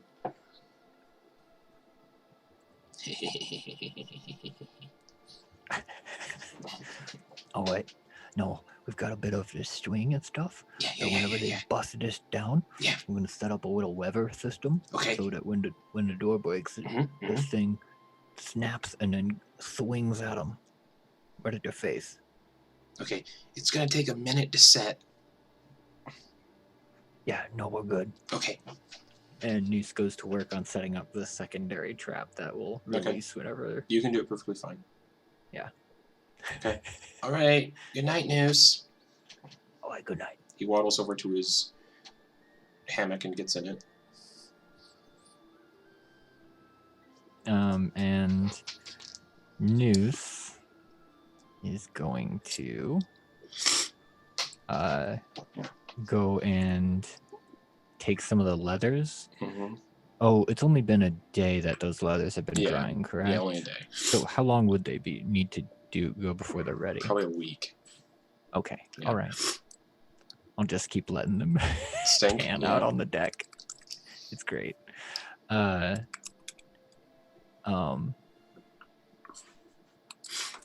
Let's see. Yeah, I'll have the Bob Ross wig, Okay. and I'm gonna put that on like a little stool nearby, Mm-hmm. so that whenever they wipe their face, they'll end up getting like the Bob Ross wig on them, which will, if they use it to wipe, it'll do some really wicked stuff with what's going on with their face, because the wig does a specific thing when you put it on. So Mhm. if you put it like here, then it's gonna do the illusion is gonna Yeah. be different. Okay. So News just kind of sets that down there. Yeah. Yep. And News is just like, all right, nobody should get hurt. This will be great. Okay. And then does News go to bed? Yeah. Okay. Yeah. He does a quick prayer, being like, okay, hopefully no one dies. All right. What does Leah and Ogden do before they pass out? Same with Henry and Ash. Leah, what do you do before sleep takes you? Leah's just trying to get as comfortable as possible, just trying to enjoy the lavender and just be like, okay, maybe tonight I'll get a better sleep. Maybe it was just I didn't like the ship's movement. Tonight will be better. She's trying to be positive because she's real tired, and then she's gonna go to sleep. Okay. Ogden Boon. Are we assuming a long rest for everyone, like about 8 hours? We'll get to that. But yes. Fair enough.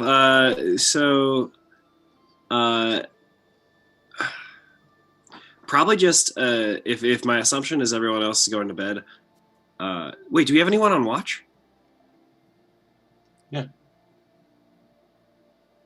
Yeah, the Tabaxi guy, He'd be up by now. he got his nap in early. Yeah. He passes you out and goes, hey, Joseph. What's going on, Monterey? I'm calling. You have a very colorful coat. It's a joke. Whatever. I'll keep watch. You go sleep. Whatever you do. Please don't do that ever again in my presence. I'll see you later. All right. He runs straight up the crow's nest without even climbing and gets up top. Well, Busts out his pipe. All right. Have a good one. It's not catnip. It's tobacco. I go. Do I see Noose anywhere, or is he asleep? He's sleeping in the captain's quarters. Oh, okay. He already got sleep. Yeah, everyone's sleeping. Damn. All right. Yeah. Then I'm gonna probably plan on doing 4 hours more of research on a spell, like on a spell of creation. Do you want? Maybe I'll message you some ideas that I've had for spells then. Okay. And we'll discuss this. But I want the overarching goal of all that research is to really fortify Mom. Totally. Yeah. All right, and that'll bring us to Henry and Ash. Yeah, Henry's just reading through whatever books Ogden lent him in the most obscure languages he could find. Like, if there were any that Ogden owns that, like, he was having trouble translating, or, like, a weird dialect or something that was just, like, totally a little off, he's just flipping through them like it's written in common. Oh, yeah. Like, I speak Elvish, but I don't speak Sylvan. That's the language of the Fae. Yep. Right? And that's, I want to so bad, but I don't know how. Unless I, of course, I cast a spell. But when Ogden, how long of a memory can encode memories in code? I'm not sure. Okay, because I was gonna say. Let me read some research. Because I was gonna say, if Henry reads a book in a language that Ogden doesn't understand, could Ogden then just pop the memory of the meaning of the book into his own head? Probably. Yes, probably. Even though, I suppose we could like, I could sit there. You could sit there next to me, and then just like one page at a time, just like, or even just like keep detect thoughts up. Yeah. Yeah. I mean, and detect thoughts is up to 1 minute. So okay. I can also just read it out loud to you, I suppose. Also as well. Yeah. Okay. Well, anyway, Henry's reading. Ash would have, before he went to bed, looked around for some spare potato sacks. Probably not in your room. I mean, yeah, like before he went to bed. You probably could have found some. Just some spare potato sacks, and like, do we have any like straw or hay or anything? Yes. All right, he's gonna take that, and That was on the ship for the Chimals, so it's probably a little. Yeah, that's fine. Not great. Yeah, whatever. It's not. It's not an important thing. And then you would have asked around for a sewing kit. I If anyone has any Moose a would needle or probably thread. have something like that. I mean, his leatherworking tools would probably have consistent Noose, like just rough get- threading. On his way to bed with like an armful of hay and sticks and like potato sacks, knock on Noose's door. Noose, do you have a needle and thread? Noose opens the door. You Needle haven't- thread? Yeah. Let me check. And Noose pulls out his horrific-looking collection of tools made from bones and other things Mhm. God. that he uses to flay and skin. Mhm. He was like, let me see. You're talking about something like this, right? And he pulls out this really wicked-looking bone needle with a eye in it. Will this work? Yeah, sure. Why not? Just needs to go through this. Doesn't need to be pretty. Oh, okay. Here you go. All right. Bring it back, or I'll need to borrow one of your bones. All right. And then, before he's going to bed, Ash is going to go into his room and he's going to try and like stuff together a like burlap and straw training dummy. Yeah, you can do that. Okay, we'll spend the night just kind of roughly sewing Sure. that together, sticking some straw on top of it like hair. Probably only takes a couple hours, Okay. based on what you're trying to make, and then you can spend the rest of it sleeping if Ash would like. Mm-hmm. All right. I just, I'm so sorry to interrupt. I just had a thought, and I would like to I'll even take any sort of incremental whatever. About an hour in, I was like, oh, I didn't make Noose anything for his birthday, Oh, and if I could spend some amount of time, 2 to 3 hours, Totally. trying to Mhm. make him something for his birthday, Oh yeah. I'd love to tinker him something up. You can Because totally I've do got that. tinkers. Oh yeah, do it. All right. So I need to roll And any I'm- checks. Don't you two? Meanwhile, before, after everybody's asleep, Noose is putting little tripwires throughout all of the ship. Because nobody wished him a happy birthday, but he's not going to take it personally. He's just going to do this and be completely fine that everybody forgot. Excuse you, Eclipse wished you a happy birthday, Noose. Yeah. Noose, He threw pie at Leah. Noose, you also see a little handwritten note under your bed.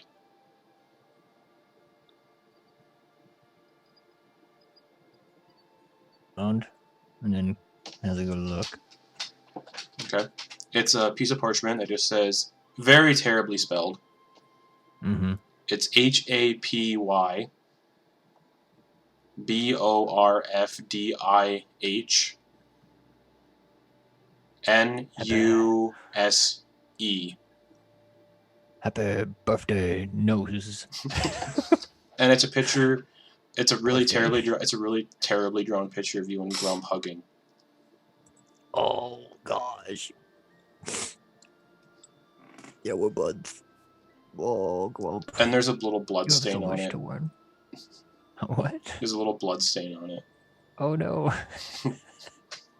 And you get that he probably poked himself with the quill while writing it. Yeah.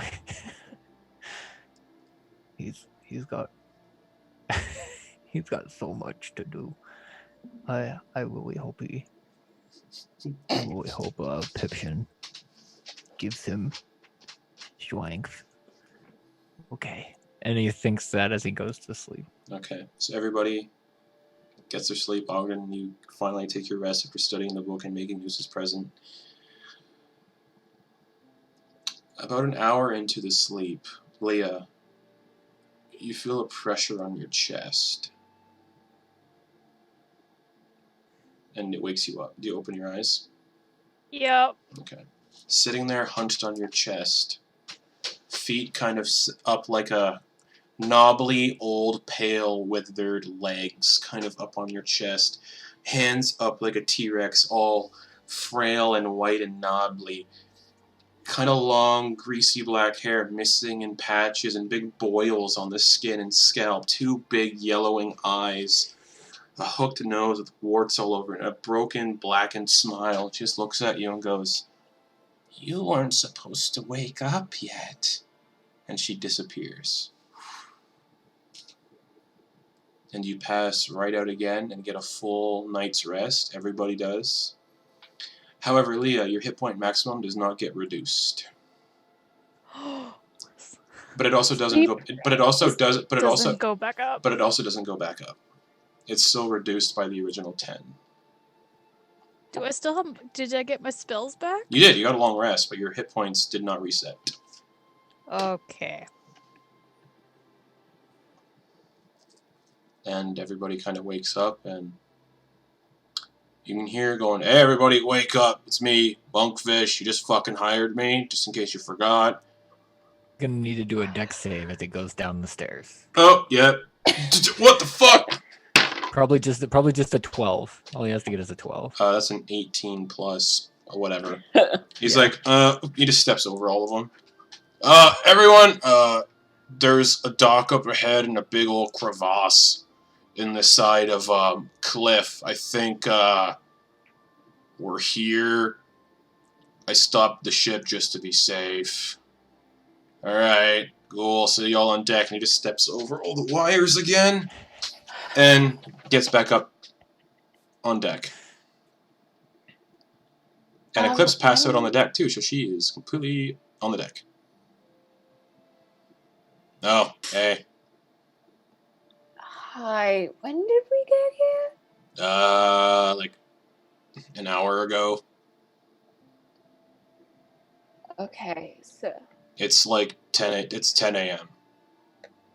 Oh, wow. Mm-hmm. I must have been really stoned. Yeah, you were. You're a lightweight. Yeah. Can you believe that's the first time I've done that? Yep. And he keeps shouting, we're here, everyone.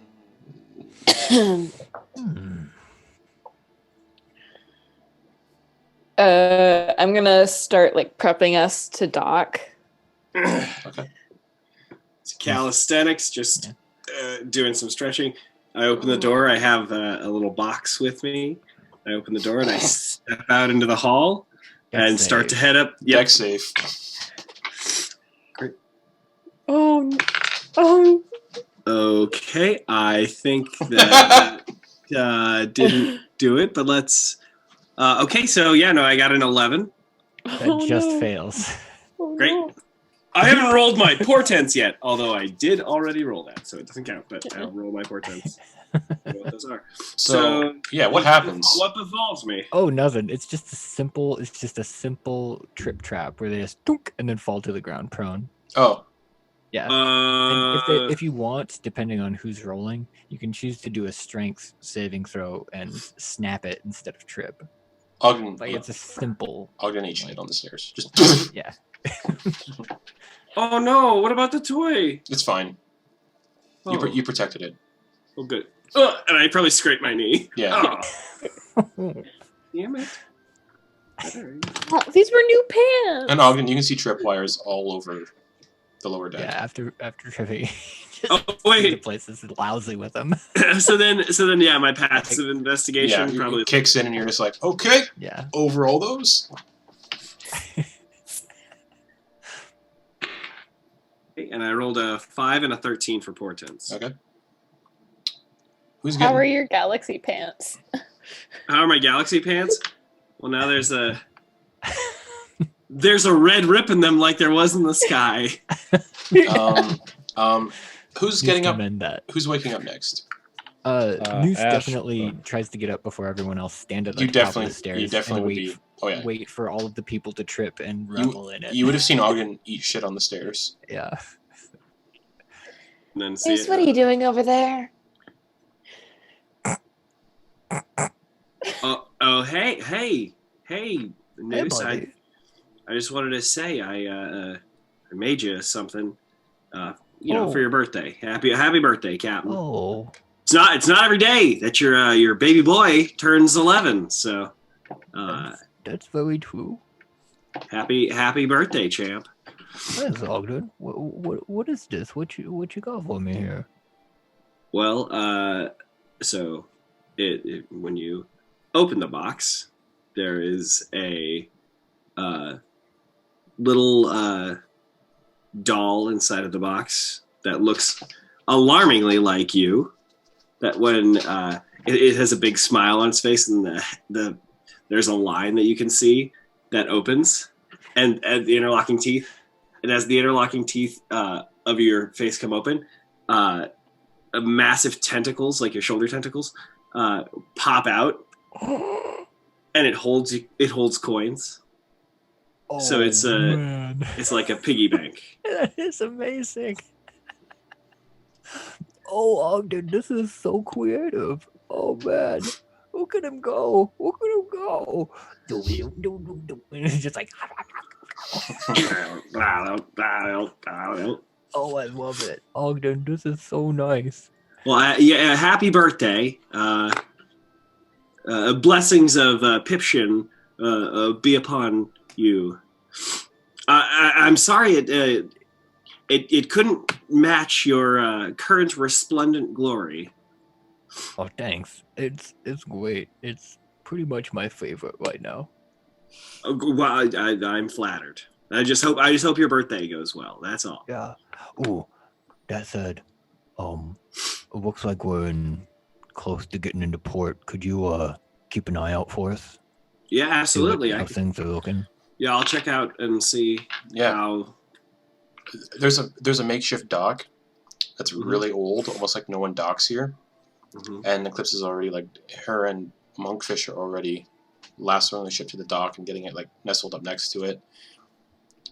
There once was a staircase that ascended up the cliffside, but it has since eroded away. The only way forward is into a crevasse in the center of the cliffside, with just enough space for two kind of lifeboats to go into. Like enough space for a rowboat to kind of sail into.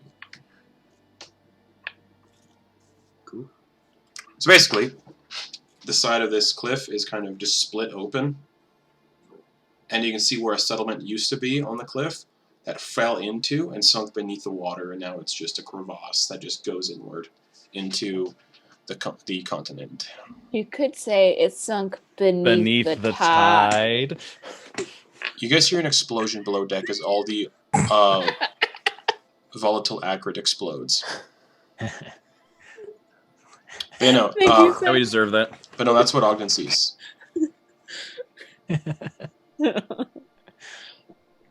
Perfect.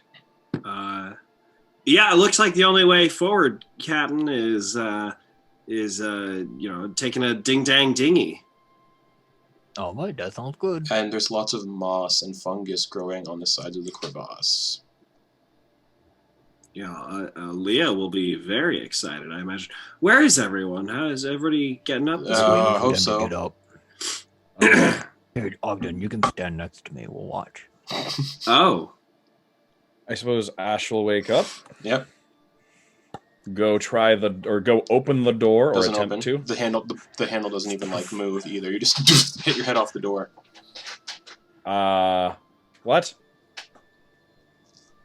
Jiggle the handle, jiggle the handle. It doesn't jiggle. It's like completely stiff. Look down into the keyhole.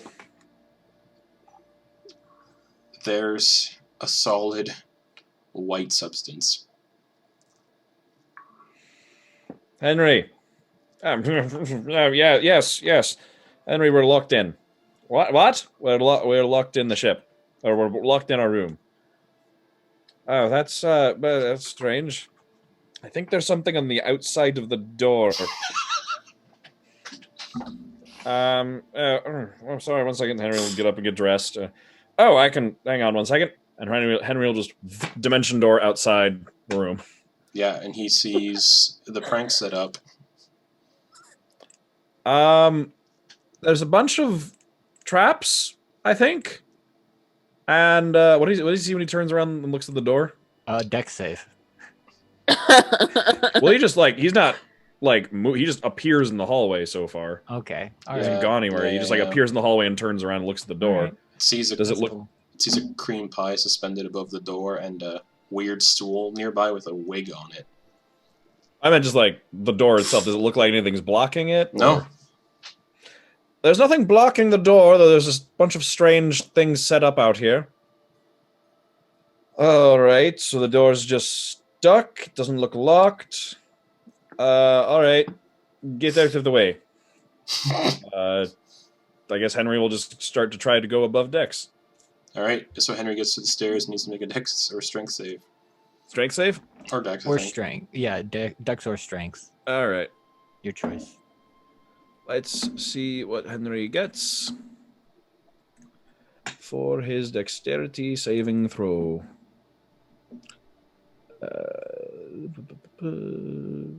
That's the wrong accent for Henry. I was narrating, so it doesn't matter what the accent is. Henry got an 8. Faceplant on the stairs. Oh. Well, Does alright. Ogden laugh when he sees that happen? Ha ha ha ha ha ha ha ha. Ashes is gonna bash the door open. Okay, give me a strength check. Alright. That is a 16 strength check. Foot goes through the door, or however you're doing it. Goes just through the door. And the door splinters. Mm-hmm. The cream pie comes swinging down and just all over Ash's face. Lovely. And the door is splintered in places, but where the hinges are and where the doorknob is completely still intact. Just like the shards of door just like Yeah. stuck to the Yeah. door frame. Well, that's strange. And you look over and you see Henry face planted on the stairs. Alright. Ash is just gonna gather up like the splintered pieces of door. Yeah. And he's gonna walk towards wherever we have like a place to clean up, and he's just gonna keep tossing chunks of door ahead of him in the hallway. Okay. Ting, ting, twang, twang. And go and like wash the cream pie off his face. All right. And then make his way upstairs. All right. Henry will get up and come upstairs eventually. Okay. Grum starts waddling below deck. Oh, where's everybody? Dex save. Yep. 9. He looks up.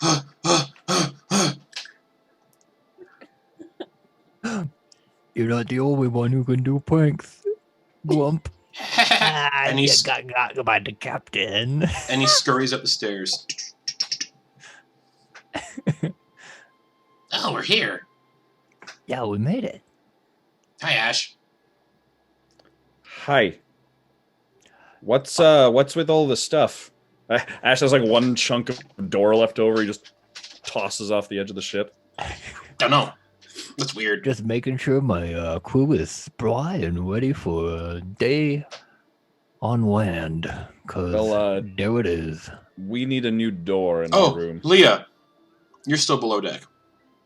You wake up. Leah would have. I'm assuming she realized that wasn't a dream. Like that happened. Insight check. On herself. Hmm. No, it's 16. something else. Definitely wasn't a dream. Did the But as soon as it disappeared, you fell right back asleep. did it look familiar at Nope. all to her? No. Okay. Nope. She's looking like on her to make sure like all her stuff's still Everything's on her, there. like, Oh, her yeah. staff. Everything's She's fine. just like Just you woke up to see a weird, disgusting old woman sitting on your chest.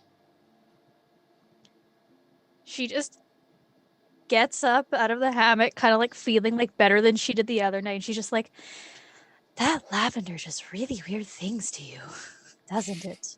All right, and you approach the stairs and you see all of your crew mates standing at the top of the stairs, staring down at you. Why is everybody Dex watching save. me? Oh, that fell out. Oh, that 20!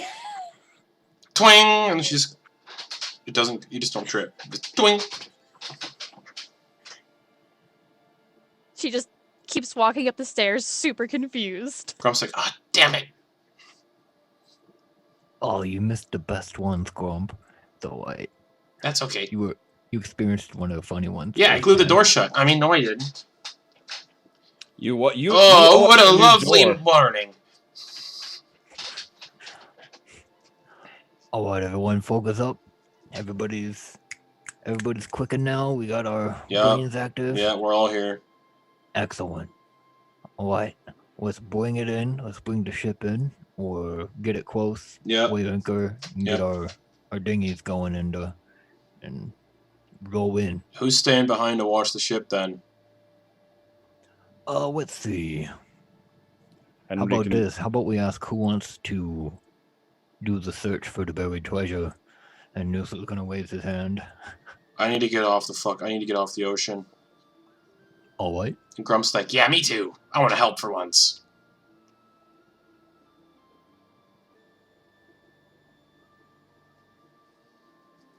Nobody else is waving their hands, so it's just me, Grump, and Monk. I mean, yeah, I'll come with you. Sure, I'll come with. I'm not just going to stay back and guard the boat. I fear that you might need the help of an experienced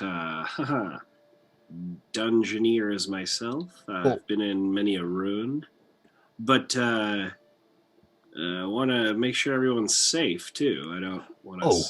Guys, don't worry about it. Here. And Noose is going to go over to the side of the boat and say, Pickleberry. Nothing On happens. the other boat? Wait. What? Oh, sorry. The veiled sycophant comes out. Yeah. And he's like, everybody on this boat. Okay. I think I see what you're doing. I get it. Yeah, Yep. but we just tied up the okay. Climbs onto the sycophant. Yeah. And as long as we have like our little rowboats set up, and untethered and everything. We And should this use is gonna the say- rowboats of the sycophant. Yeah, okay, sounds good. Pickleberry. Yep. Void Monk gets sucked So- up. All right, now we're good. And if something happens to this boat, it was a good distraction. Yeah, but are people still gonna like stay behind and watch it though? Nah, don't need So to. we're bringing the kid and the goat Oh. and everyone else into Well, I that mean- place. Do they wanna? I don't know. Hey, who else is staying behind? I don't want to go into that dark, dangerous place. All right. And Leah, you recognize the crevasse, 100%. Well, it's not that bad, child. I'm not going in there. Trust me, it's been worse. Yeah, I don't want You're to. looking happy. Yeah, I'm not going in there if she's talking about it. I'm good. I'll stay behind with Bernard. Ah, for fuck's sakes. All right. Is it just you two then staying behind? I don't know. What about Mr. Ponytail? I can stay behind. Yes, I can watch the ship. I have some reading to do as well, so I don't need to come with. All right. You catching up on your studies, Henry? Yes, Ogden was just lending me a few books. Are you lending him the Manual of Clay Golems? I am. Yeah. Here you go. If you want to. Oh, thank Do you. this This one, yes, anymore. this is Yeah, very it's- interesting. Right. It's compelling stuff. Okay, I need to write this down because I'll go in. And Noose is going to go up to Henry and Mhm. kind of go up to him and tell him to like come down to his level. You're like, Yes. hey, you gotta take care of these guys, okay? Mm-hmm. You're gonna be kind of acting captain, all right? Oh dear. All right. Yes. All right. Well, thank you. All right. Yes. Just take care of them. All right. I'm putting a lot of trust in you on this one, okay? Okay. Thank you. Yes. Right. Thank you, Captain. Yes. And Noose will go and say the same thing to to the little boy as well. Okay. Yeah, sure. Okay. Captain. I'm in charge. I'm putting a lot of trust in. Don't tell anybody, okay? I might tell Henry just a little bit as a prank. Just He won't believe me. I'm a little boy. It's okay. Just you know, I'm putting a lot of trust in you, and don't don't be mean. Just be nice. If Henry tells you to do something, do it. But you're watching out for him too. Okay. Okay. All right. Thank you. Okay. And he kind of looks at Ash and gives Ash like a little smile. All right. Ash is gonna go back down to the room and bring back up that training dummy. Yep. That he made little cross bottom to it. Does anyone have a just grab let's just start with just like a stick for now, and I'll hand it to the boy. Joseph pulls a little piece of jagged metal out of his sock. I have this. Well, we got to get you something better than that. Does someone have a dagger they can lend? I know several of you are covered in them. Well, I have a crowbar. I have a silver dagger. Spare. I have a silver dagger that I haven't been using in a while. Okay. Do you mind lending it? Thank you. Yeah, how about it? All right, there you go. You get a fancy knife. Go ahead and practice. Pretend it's that lady. I will. Thank you, Dad. I mean, Ash. Oh, that was weird. Sorry. No, it's fine. It's fine. It's been a whirlwind of a day. Oh, yeah. Well, it just started, but Okay. All right. All right, away, crew. He just starts shanking the shit out of the dummy. Just. Nice. Is this how you do it? Little bit, yeah. Practice. Ask Carnifex to show you how to slit a throat. Okay. Carnifex, how do I slit a throat? All right, let me show you the technique, buddy. Come here. Okay. He's gonna go over and walk him through it. Okay. Colombian neckties the training dummy. Yep. Just hearing a small child go, shh. Those kiss it tenderly. Those of you going into the crevasse. 1, 2, 3. First, how many of you going in? 1, 2, 3. 7 of you going in. You'll have to take 2 rowboats to fit everybody. Yeah, sounds good. Okay. Sounds like Titanic rules, Justin. That's right. So, who is going on the first rowboat? The one that's going to be in the lead. I'll go second in the second then.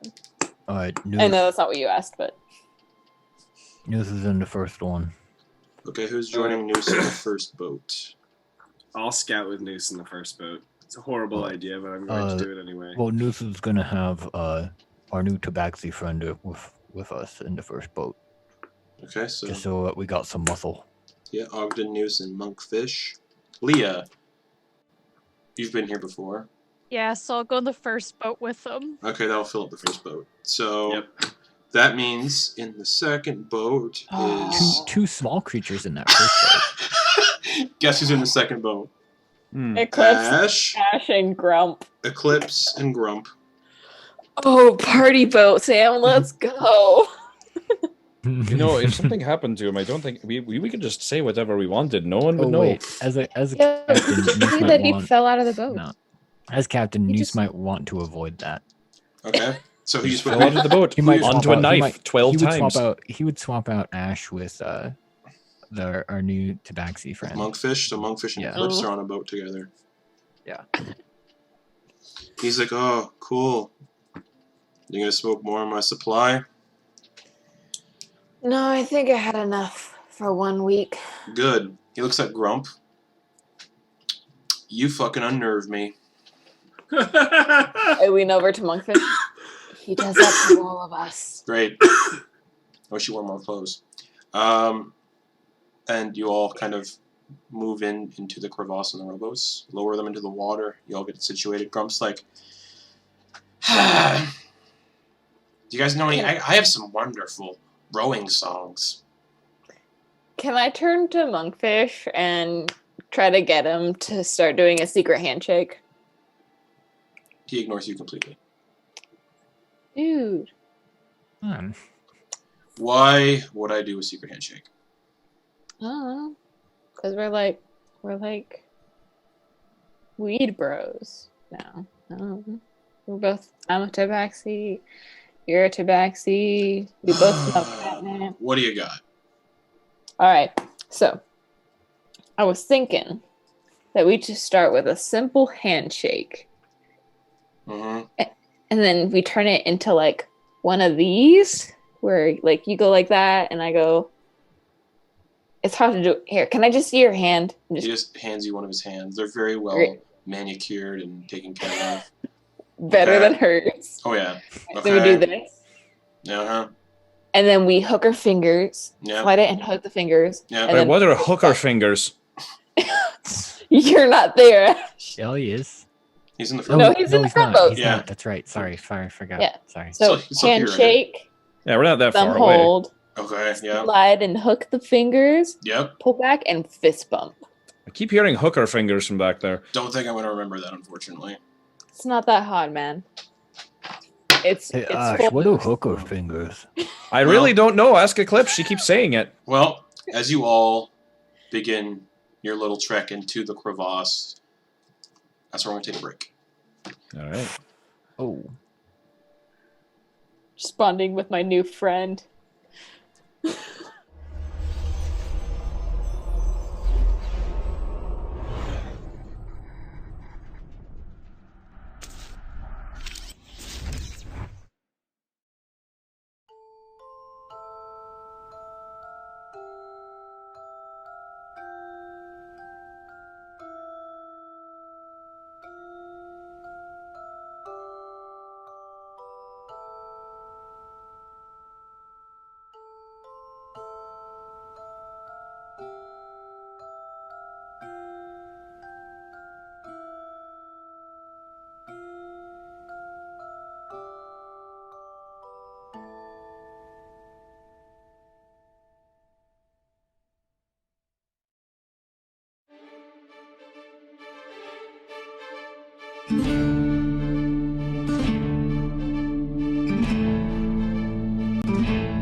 Welcome back, everybody. Unfortunately, Kate had to leave us. She is not feeling 100%.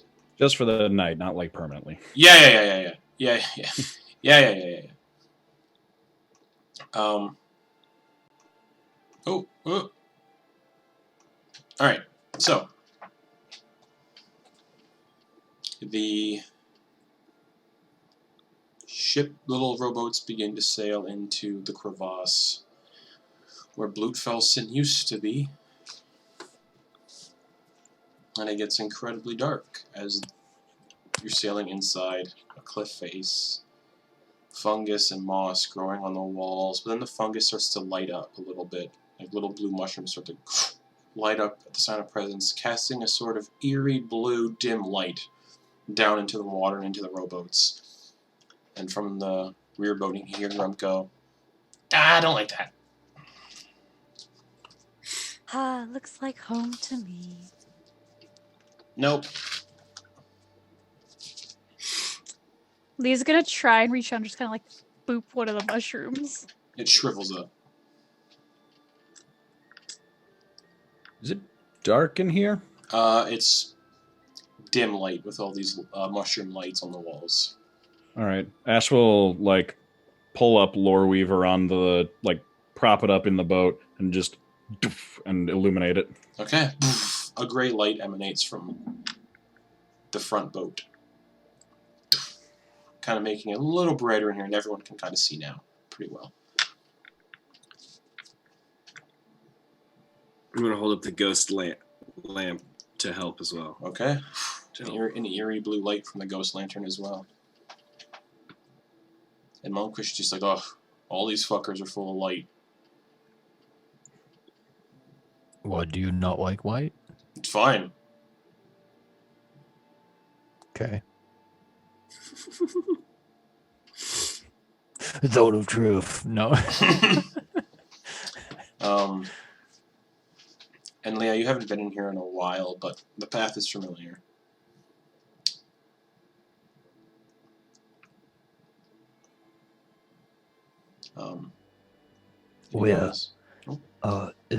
Is there anything we should be prepared for? like a lot of things that are poisonous or, before I make my spells for today?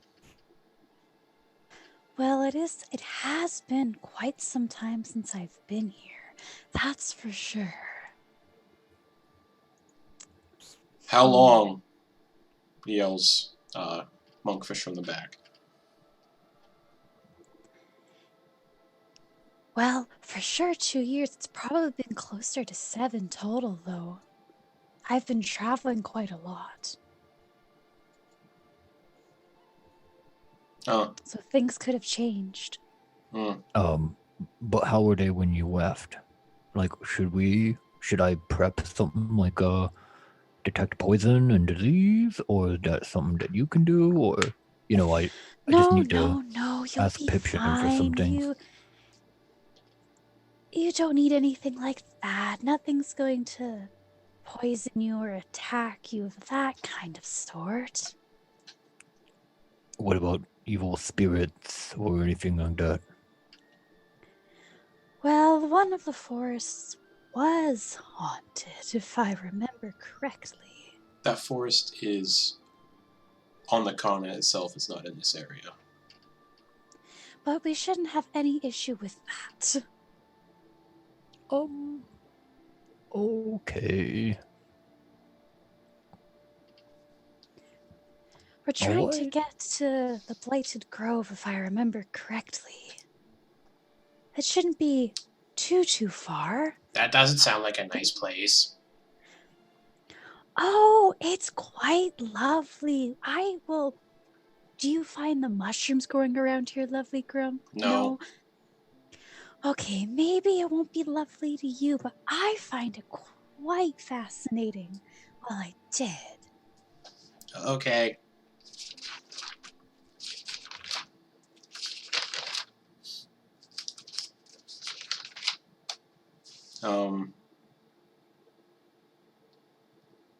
Yeah. Alright, so what do we got here? Moving forward. More water. Excellent. Path just continues.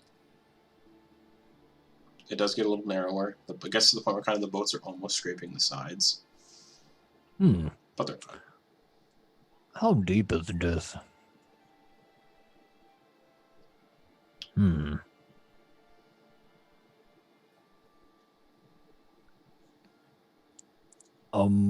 Hey guys. Can any of you tell how deep this is? No. We could push Grump in and find out. I can't swim. That's a lie. No, thank you. I mean, either way it would work. You can do a little depth charge with an oar. Put it down as deep as you can. I could do some water breathing and swim down there.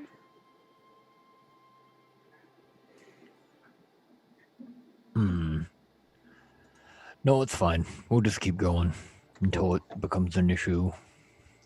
Yeah, right, sounds good. Oh, we shouldn't have any issues, News. The people here are totally fine. And you push, you push forward, and eventually you come to. Man, it's been like 2 years. How do I describe this place again? It's a caved-in sort of area.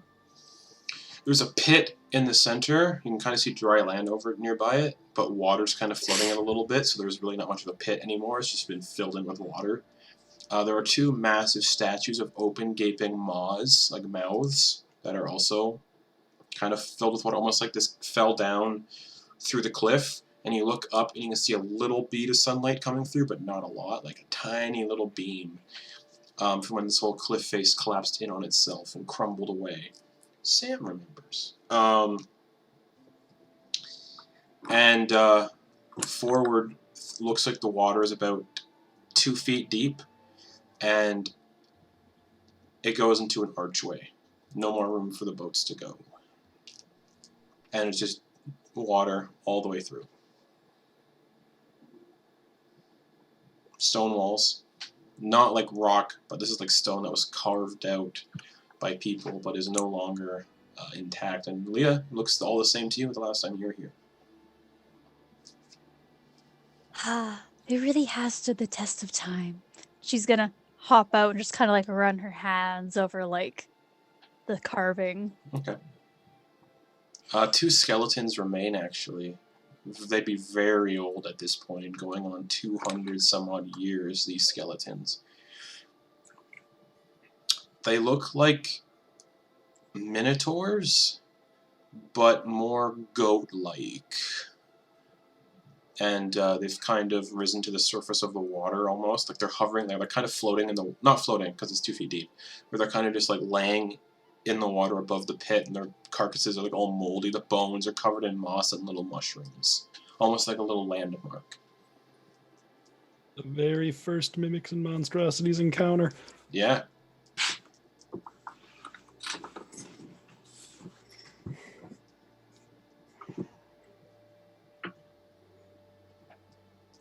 Noose, do you need any more supplies? Then Leah will like grab like a couple of the ribs with the moss and like hold it out to him. They just break right off, yeah. Just... Wait, what's that from? The moss? Well, I thought she'd like the bones for something. Oh, yeah. You know, maybe the moss on the bones would go really well with those hides you have tanning. Some nice little accessories like my mushrooms. If Noose looks at it, what kind of... Does it look like it would have any No. properties to No. it? Just moss and mold that's grown on a dead body. A really old dead body. That has not seen dry air for some time. So a moist corpse that is mostly just bone at this point. 200 years? Yeah. I think I'll take one of them bones. This is something kind of neat looking. Leah And will Noose will throw take- some over to him. Okay. Give me one of the cool looking ones. All right, and she'll Like a dig through the scapula. ones. Yeah. Does this one look Excellent. good news? Oh, yeah. Look at that. You could actually turn it into an axe. Waka. Oh yeah, you could. That would be lovely. So, this is where we're headed. This little spot right here. Oh, I don't know. Hey, Ogden, pull out the map. Where are we going from here? Yeah, let me just get this out. Okay. It's a treasure map of this continent or of this Only area? of one place. The treasure map is only the Lord of Sheep's Den. And we're on the island to get to that place? You're on the continent. Great. If you pull out, What if can I if you pull out the continent map, it's... Yeah, it'd take a couple days to get there. So, But yeah. it's- we ended up going to the closest place, right? Correct. Okay, The cool. closest dock, there are only 2 docks. Excellent. Yeah, it looks like we got a couple days travel. That's lovely. Maybe I can meet some old friends while we're here. How many days? A Ogden, couple. at your estimate, because it's in the middle of the continent where you're heading, and you're on the southern tip of the continent, 4 to 5. Yeah, when I said a few, I meant about four or five. So I'd say a solid, 96 hours. I wish I would have known that before. The guys on the boat don't really have any food because we just swamped about. Oh, well, we can go back. Is it Okay, 96 right. hours, like, just through a watery canyon? Well, we keep going down this tunnel. I'm kind of backed out. I don't have like a street-to-street map. I can just tell that we've got more. Can we do a retcon and just say we gave him food? I'm assuming you did. Okay, good. Enough for a couple days. I'm 'cause- assuming you did. If that'd be all rough. else fails, Bernard dies and the crew eats Bernard. Yeah. They also, I assume they know how to like. And there's still do, like- food. Yeah, there'd be food on the ship because Yeah, yeah, the boat. There's still food Yeah. on the ship from when the people who owned the Veiled Sycophant have had food on it. Okay. And Oh, basic, yeah. and basic Henry knows how to fishing cook. and stuff. Yeah, and Henry knows how to cook, so you guys are fine. And Henry knows how to fish. And you guys Okay. are fine. Yeah. There it is. Yeah. Okay. Excellent. Thanks. Sorry. I was really worried about that for a bit. Come back, everyone's starved to death. No, everyone's Yeah. fine. All right. Okay. All right. Let's get moving then. I'll have to message him before we go to sleep tonight and tell him that it'll be a while. Okay. Do you guys approach the archway? Also, who is leading this little merry band of adventurers? Hey, Ash, Yeah.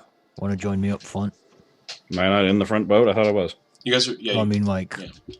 oh, I thought you said we were out of the boats. Or not? Essentially, you guys at this point, Rainbow? to continue forward, where you would have needed to grab the bones, you would have had to get out of the boat.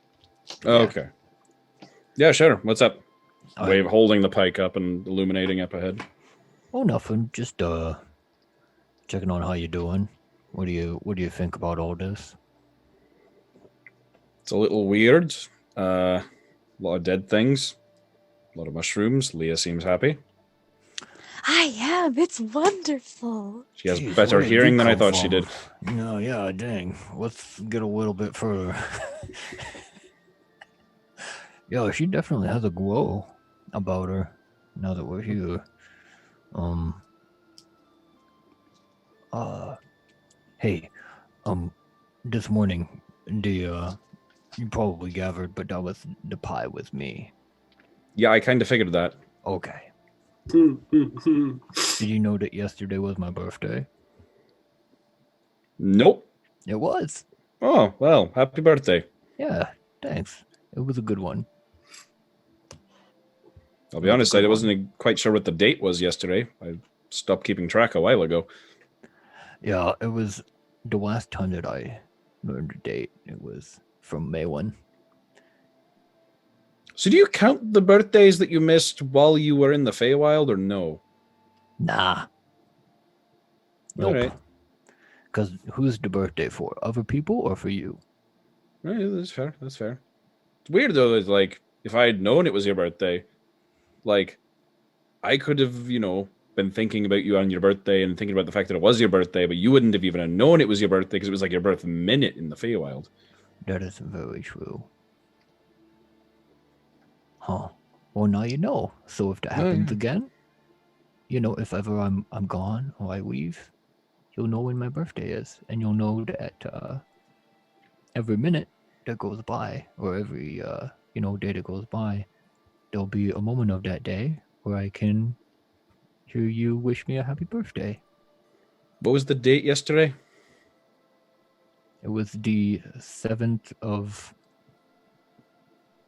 Torden? I don't know. Tide Lorn. Tide Lord. All right. That helps. That helps. All right. Well, happy birthday. Thank you. But everything's good with you? Or how you feeling about all this stuff? I mean, in general, there is definitely some things I'm not exactly the happiest with, but for the most part, I'm still enjoying having full control over my body again. Like, that feeling has not worn off. That is very good. It's a lot better to see you in your own skin. I mean, I know that sounds weird because of what you can do, but it's good to see you, working your thing. You got a swagger to you that you didn't have when someone else was in your body. Yeah, it definitely feels a lot better to be back at the wheel. All right, let's see what we got ahead of us. I just wanted you next to me because, I don't want to die. So behind Noose and Ash, who do we got? Leah would be behind them. Understandably, Eager because to you've see. been here before. All right, who's behind Leah? Ogden Boon. Alrighty, I'll say Eclipse is behind Ogden. And did you say the month was Tides Worn? Tide Lorn. Tide Lorn. Thank you. Sorry. And then it'll be Grump with Monkfish taking up the rear. Okay. As you step to the archway, a little green kind of shimmering veil appears. Just... And Leah, you would remember that to be the protection kind of magic put in place, so things couldn't escape, without being allowed, and things couldn't enter without being allowed.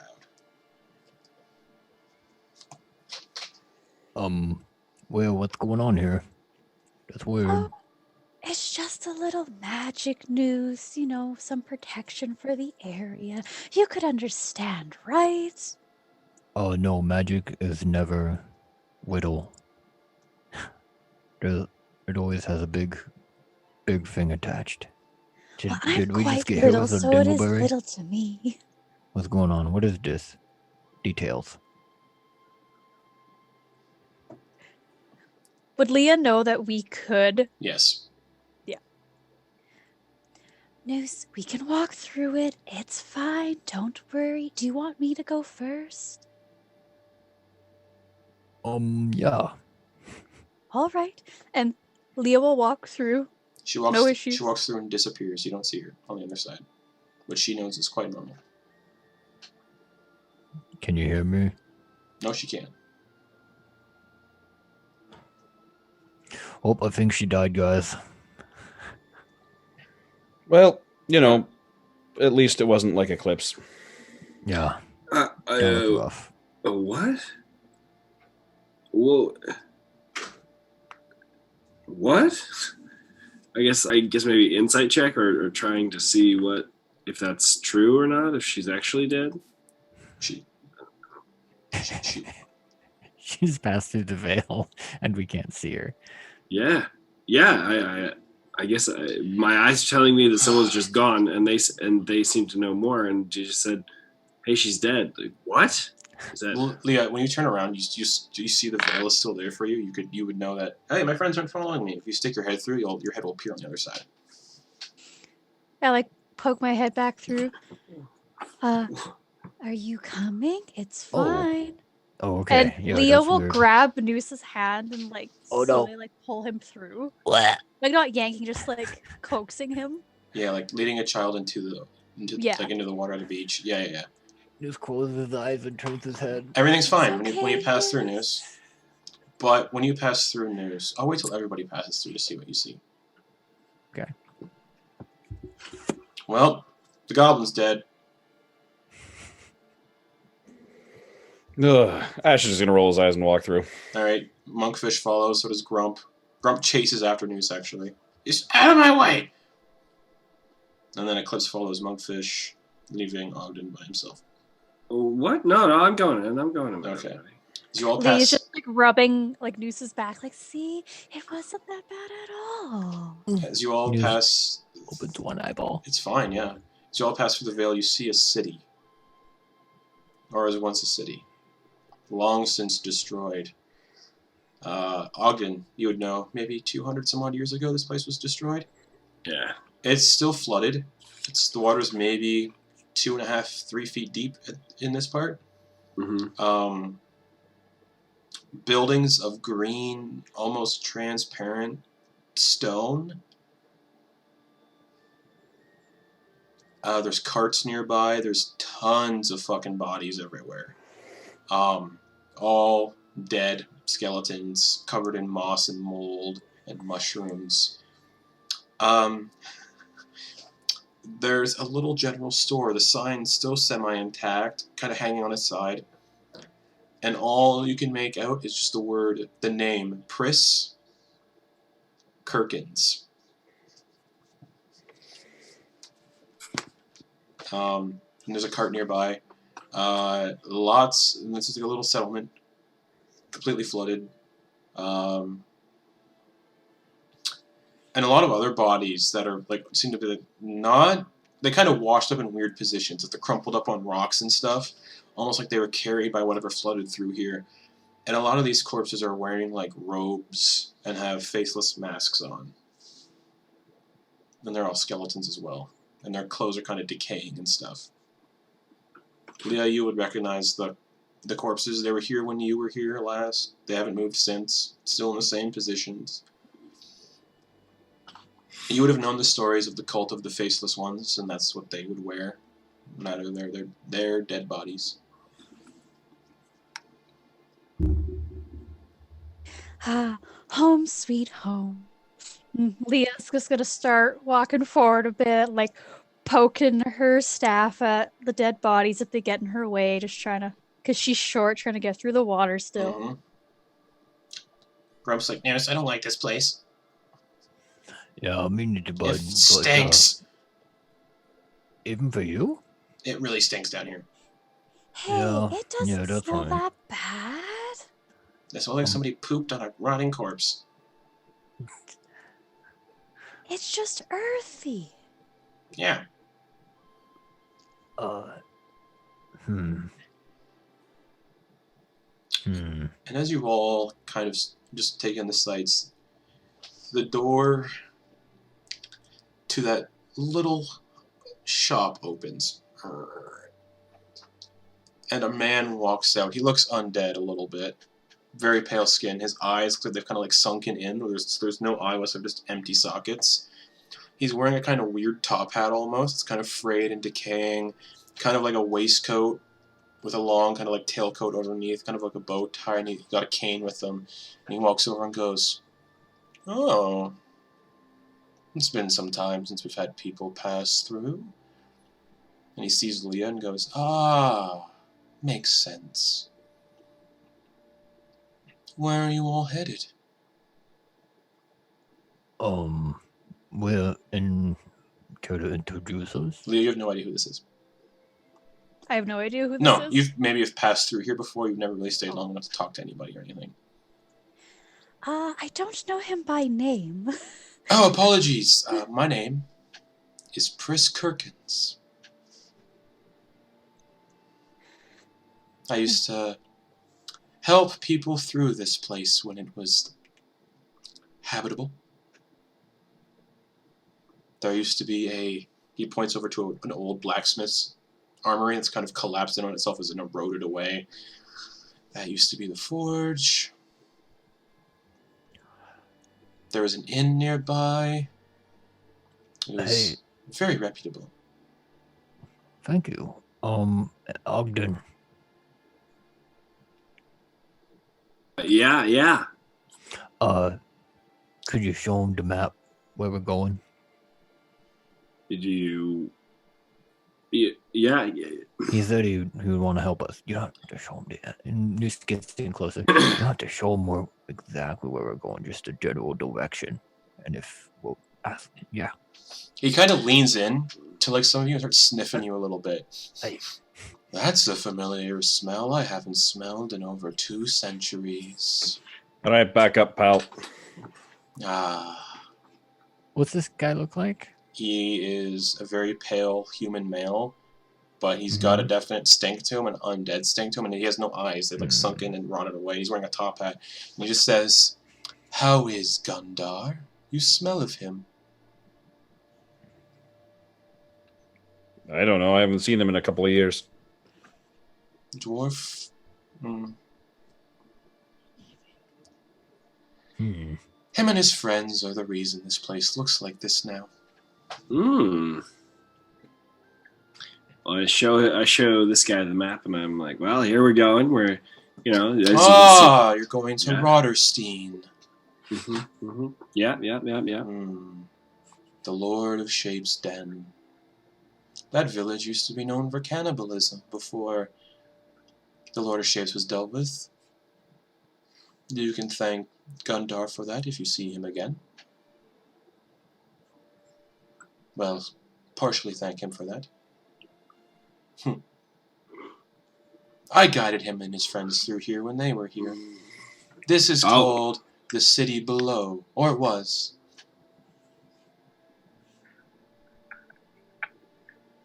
Okay. So do you? I'm sorry, but we're in kind of a rush. Do you know what direction we need to go for this? I mean, we do have a direction, but I mean, we can just start going there. But I wanted to make sure. You said that we might need a guide. Well, she smells of this place. That's your guide. Okay, I guess we'll see you later then. And he turns to walk away, but doesn't stop looking at him. And starts walking and looks at everybody else. This was a wonderful place once. It's still a wonderful place. Yes. Where are you headed exactly down here? We were going to the Blighted Grove. Ah. Sadness lies ahead. Oh? That sounds ominous. But it's the only way forward. Unless you want to spend a couple of weeks getting to the other docks. The choice is yours. Sadness for who? You, I would presume.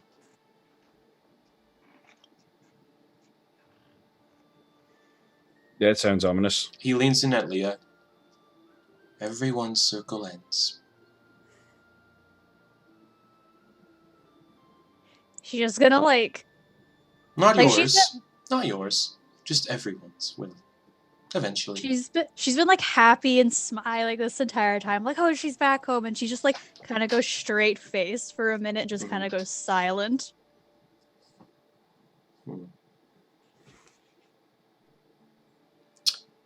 I have something that might help.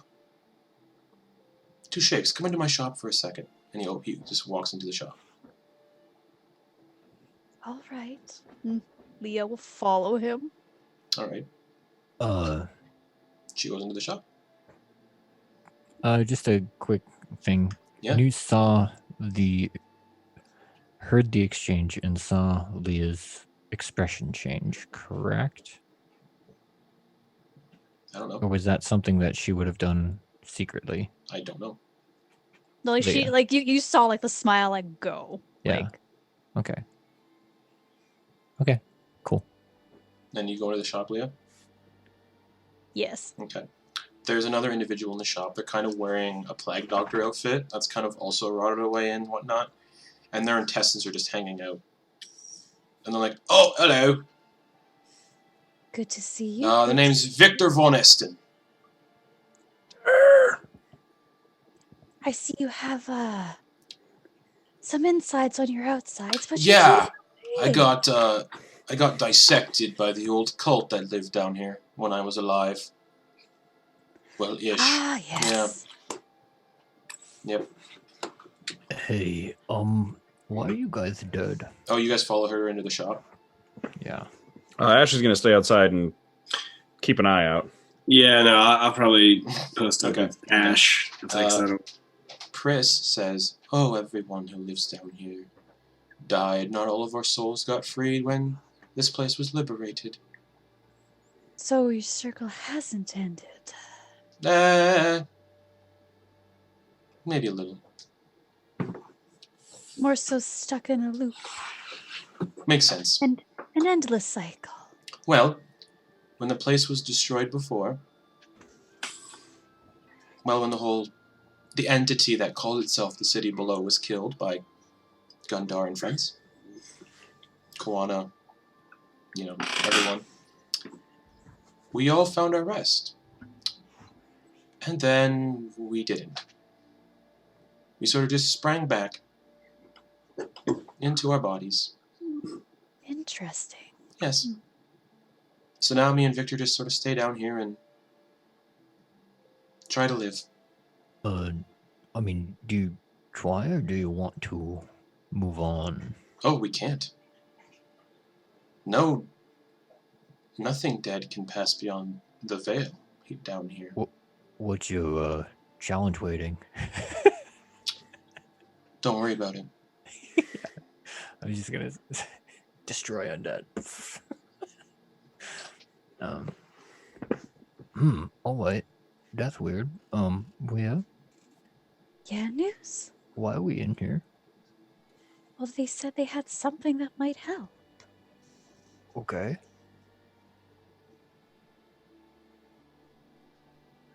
That is what you said, wasn't I it? did, yes. The last time we had adventurer types down here was 2 centuries ago.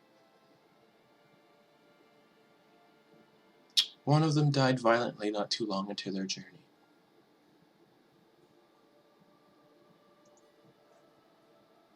From what? The old cult leader of the Faceless Ones. Ah, yes. His name was Olarian. He could take the body of anyone at will. Upon their death, he could just die and appear in their body. He's long dead now. But we retrieved this when the whole place flooded. And he pulls out a little jagged silver dagger and puts it on the counter. Very useful. That said, it could be cursed. I don't know. Could be evil. Well, it might be evil. It did kill someone rather viciously. And Leah's just thinking that she's already unleashed as Modius, so she just kind of like picks it up and is looking it over, like she's just like it can't get much worse than that.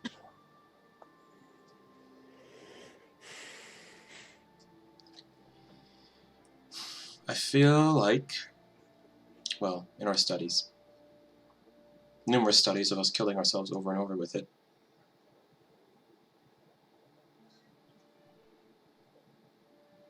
it shouldn't affect those born from these depths.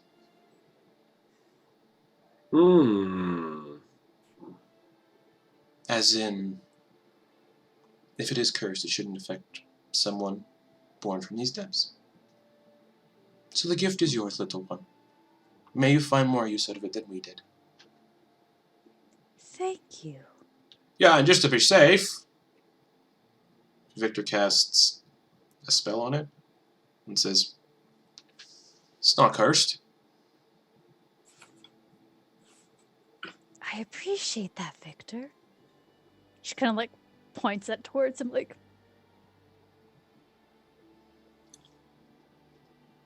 And Lee's just like looking it over, like, because she's so used to holding like a quarterstaff, she's just kind of like, this feels so strange in her hand. And Victor stands up and his insides kind of fall out onto the floor. He's like, oh, apologies. And he scoops him up and puts him back in. None of you happen to be clerics, perchance? I'm a cleric myself, plague domain. Yes?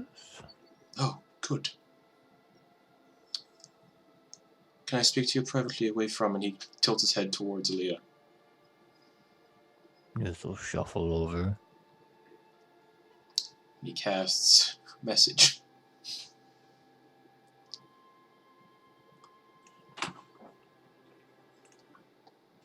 Make sure she's okay when she gets to where she needs to go. She will become very sad. Also, if you can detect undead, it might be best.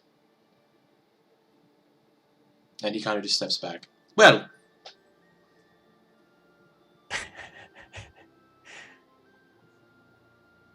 we'd offer you the carriage outside, but it's eroded over the last 200 years, and the last people who took it from us didn't exactly take care of it. They kind of just let it get washed away in the flood. Ha! Well, that is very nice of you. Yeah, okay. The carriage doesn't work, so just strip it for parts or supplies if you need. It still has wood and rotted wood, unfortunately. So maybe not any use. Also, Alright. some of the mushrooms are very dangerous down here.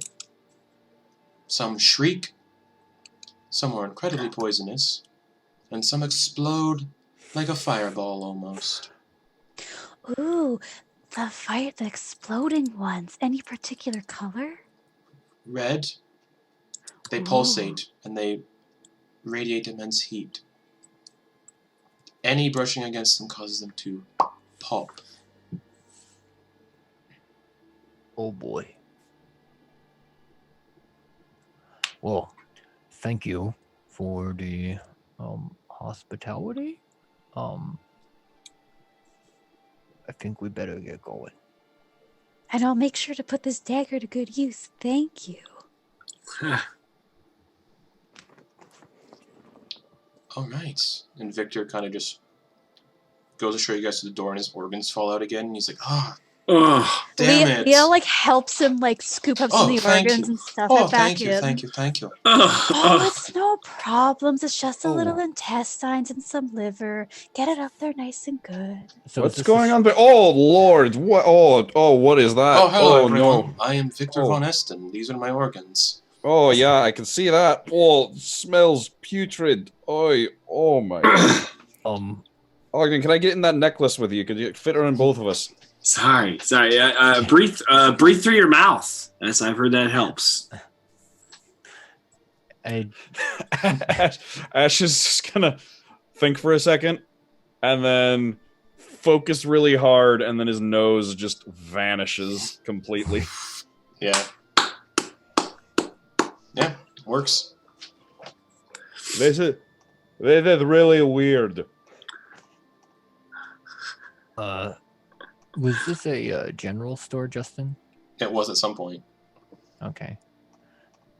Before I'd head out, General do you store. guys have any like healing kits, like bandages or sutures or?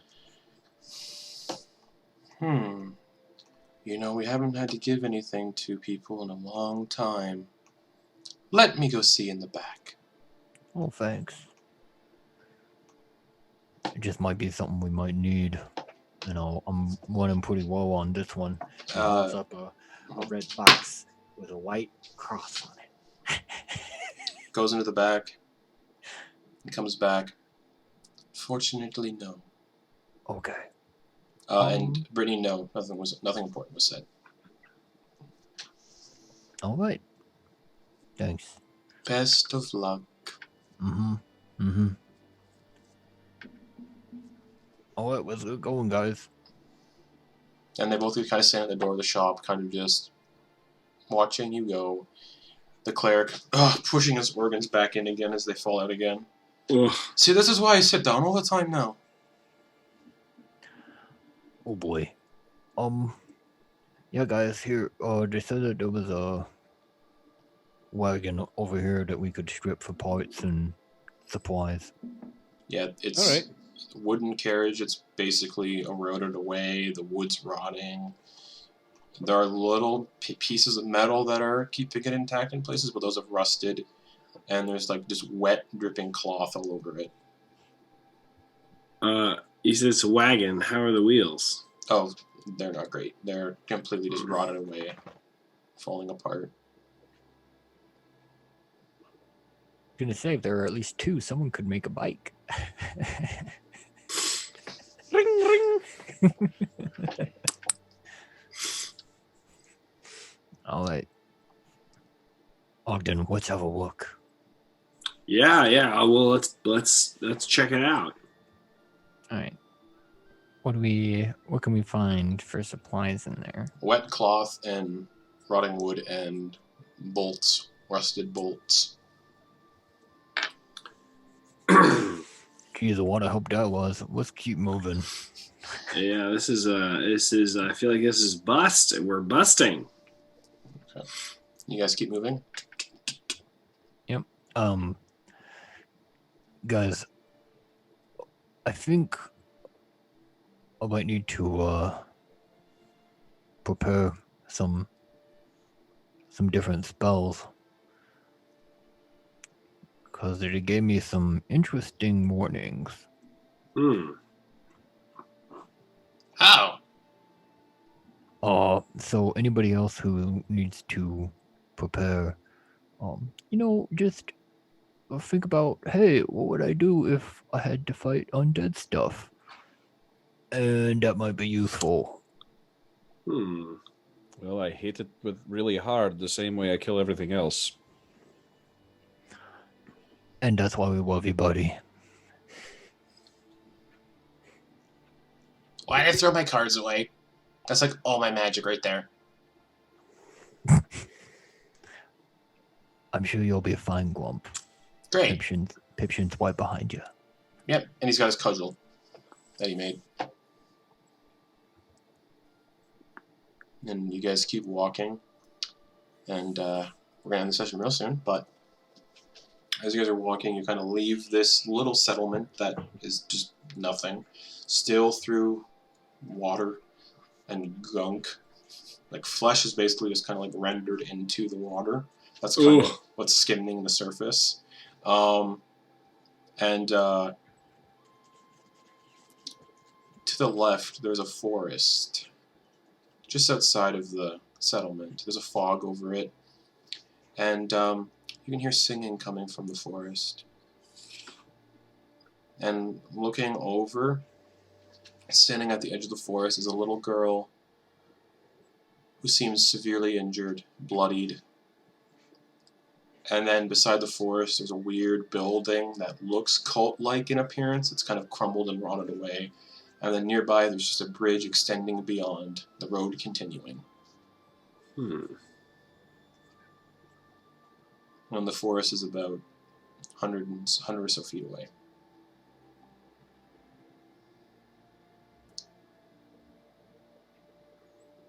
And she kind of, the girl gets up and kind of starts limping towards you guys. Looks like she's maybe 10 or 11.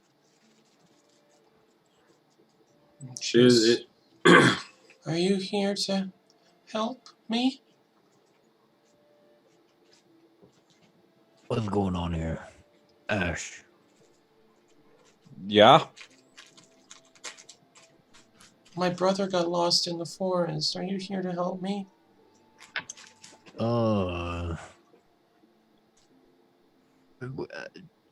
What's news picking up on this? I don't know. Like, she's a little girl covered in what's her face wounds. look like? Perfectly With fine. wounds? Yeah. What do the wounds look like? Claw marks and scrapes and. Oh, we're not here to help you, but we will help you. What's up? My brother, he's lost in the woods. I haven't seen him in a couple of days. He's probably dead, but we can help you out. Well then, if he's dead, can you help me find him? I mean, we're heading in this direction. Is that where you're going? Where are you going? In this place. No, I'm looking for my brother.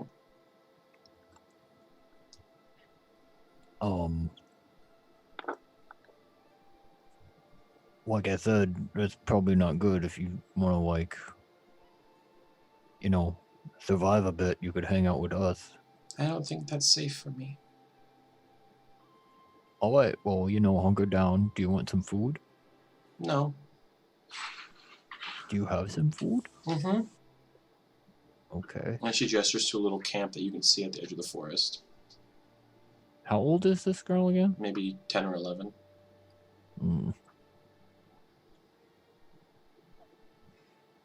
You're just gonna look at everyone else. Look, I've read a lot of story horror stories, and let me tell you that this reminds me of a lot of them. Like, no one's supposed to live down here, right? And her head kind of just snaps to the side, and she disappears. Ah, oh, I don't like that. And the forest disappears into the fog again. Oh, Grace was standing right next to her and was looking at Ash when that happened. Mm-hmm. Oh, where'd you go? oh yeah. We're not doing. Oh, that's not right.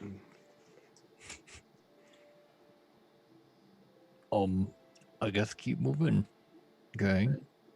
And as you guys keep moving across the bridge, that's the way forward.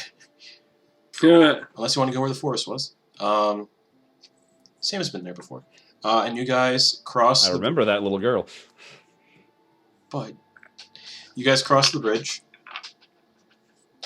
And it's kind of weirdly foggy down here. More of a mist. It's a stinky mist, too. Ogden doesn't smell it, though. And nearby, there's a little dilapidated shack. Rotted. Door completely missing. And then the road beyond. That's anything like we seen in town. It's gonna be a waste of time. Better keep moving. And there's a figure standing at the door now, kind of looking around. Hmm. And then two more figures kind of appear behind her. And the woman in front has shoulder-length red hair, kind of like a green dress on, covered in gems, palish skin, but pretty beautiful. And she's just like, "We don't get many visitors down here." We're just passing through, not visitors. I don't recommend going that way. But we're going this way. I don't recommend going that way. Oh, That'll take you deeper into the city below. All right. Here's a thought. Yes. Resist at your own peril. Ash is going to take Lore Weaver, hold it out, tap it on the ground, and use it to cast Zone of Truth. Okay. They all fail. All right, please. Sorry, didn't mean to interrupt. Come in here. Why?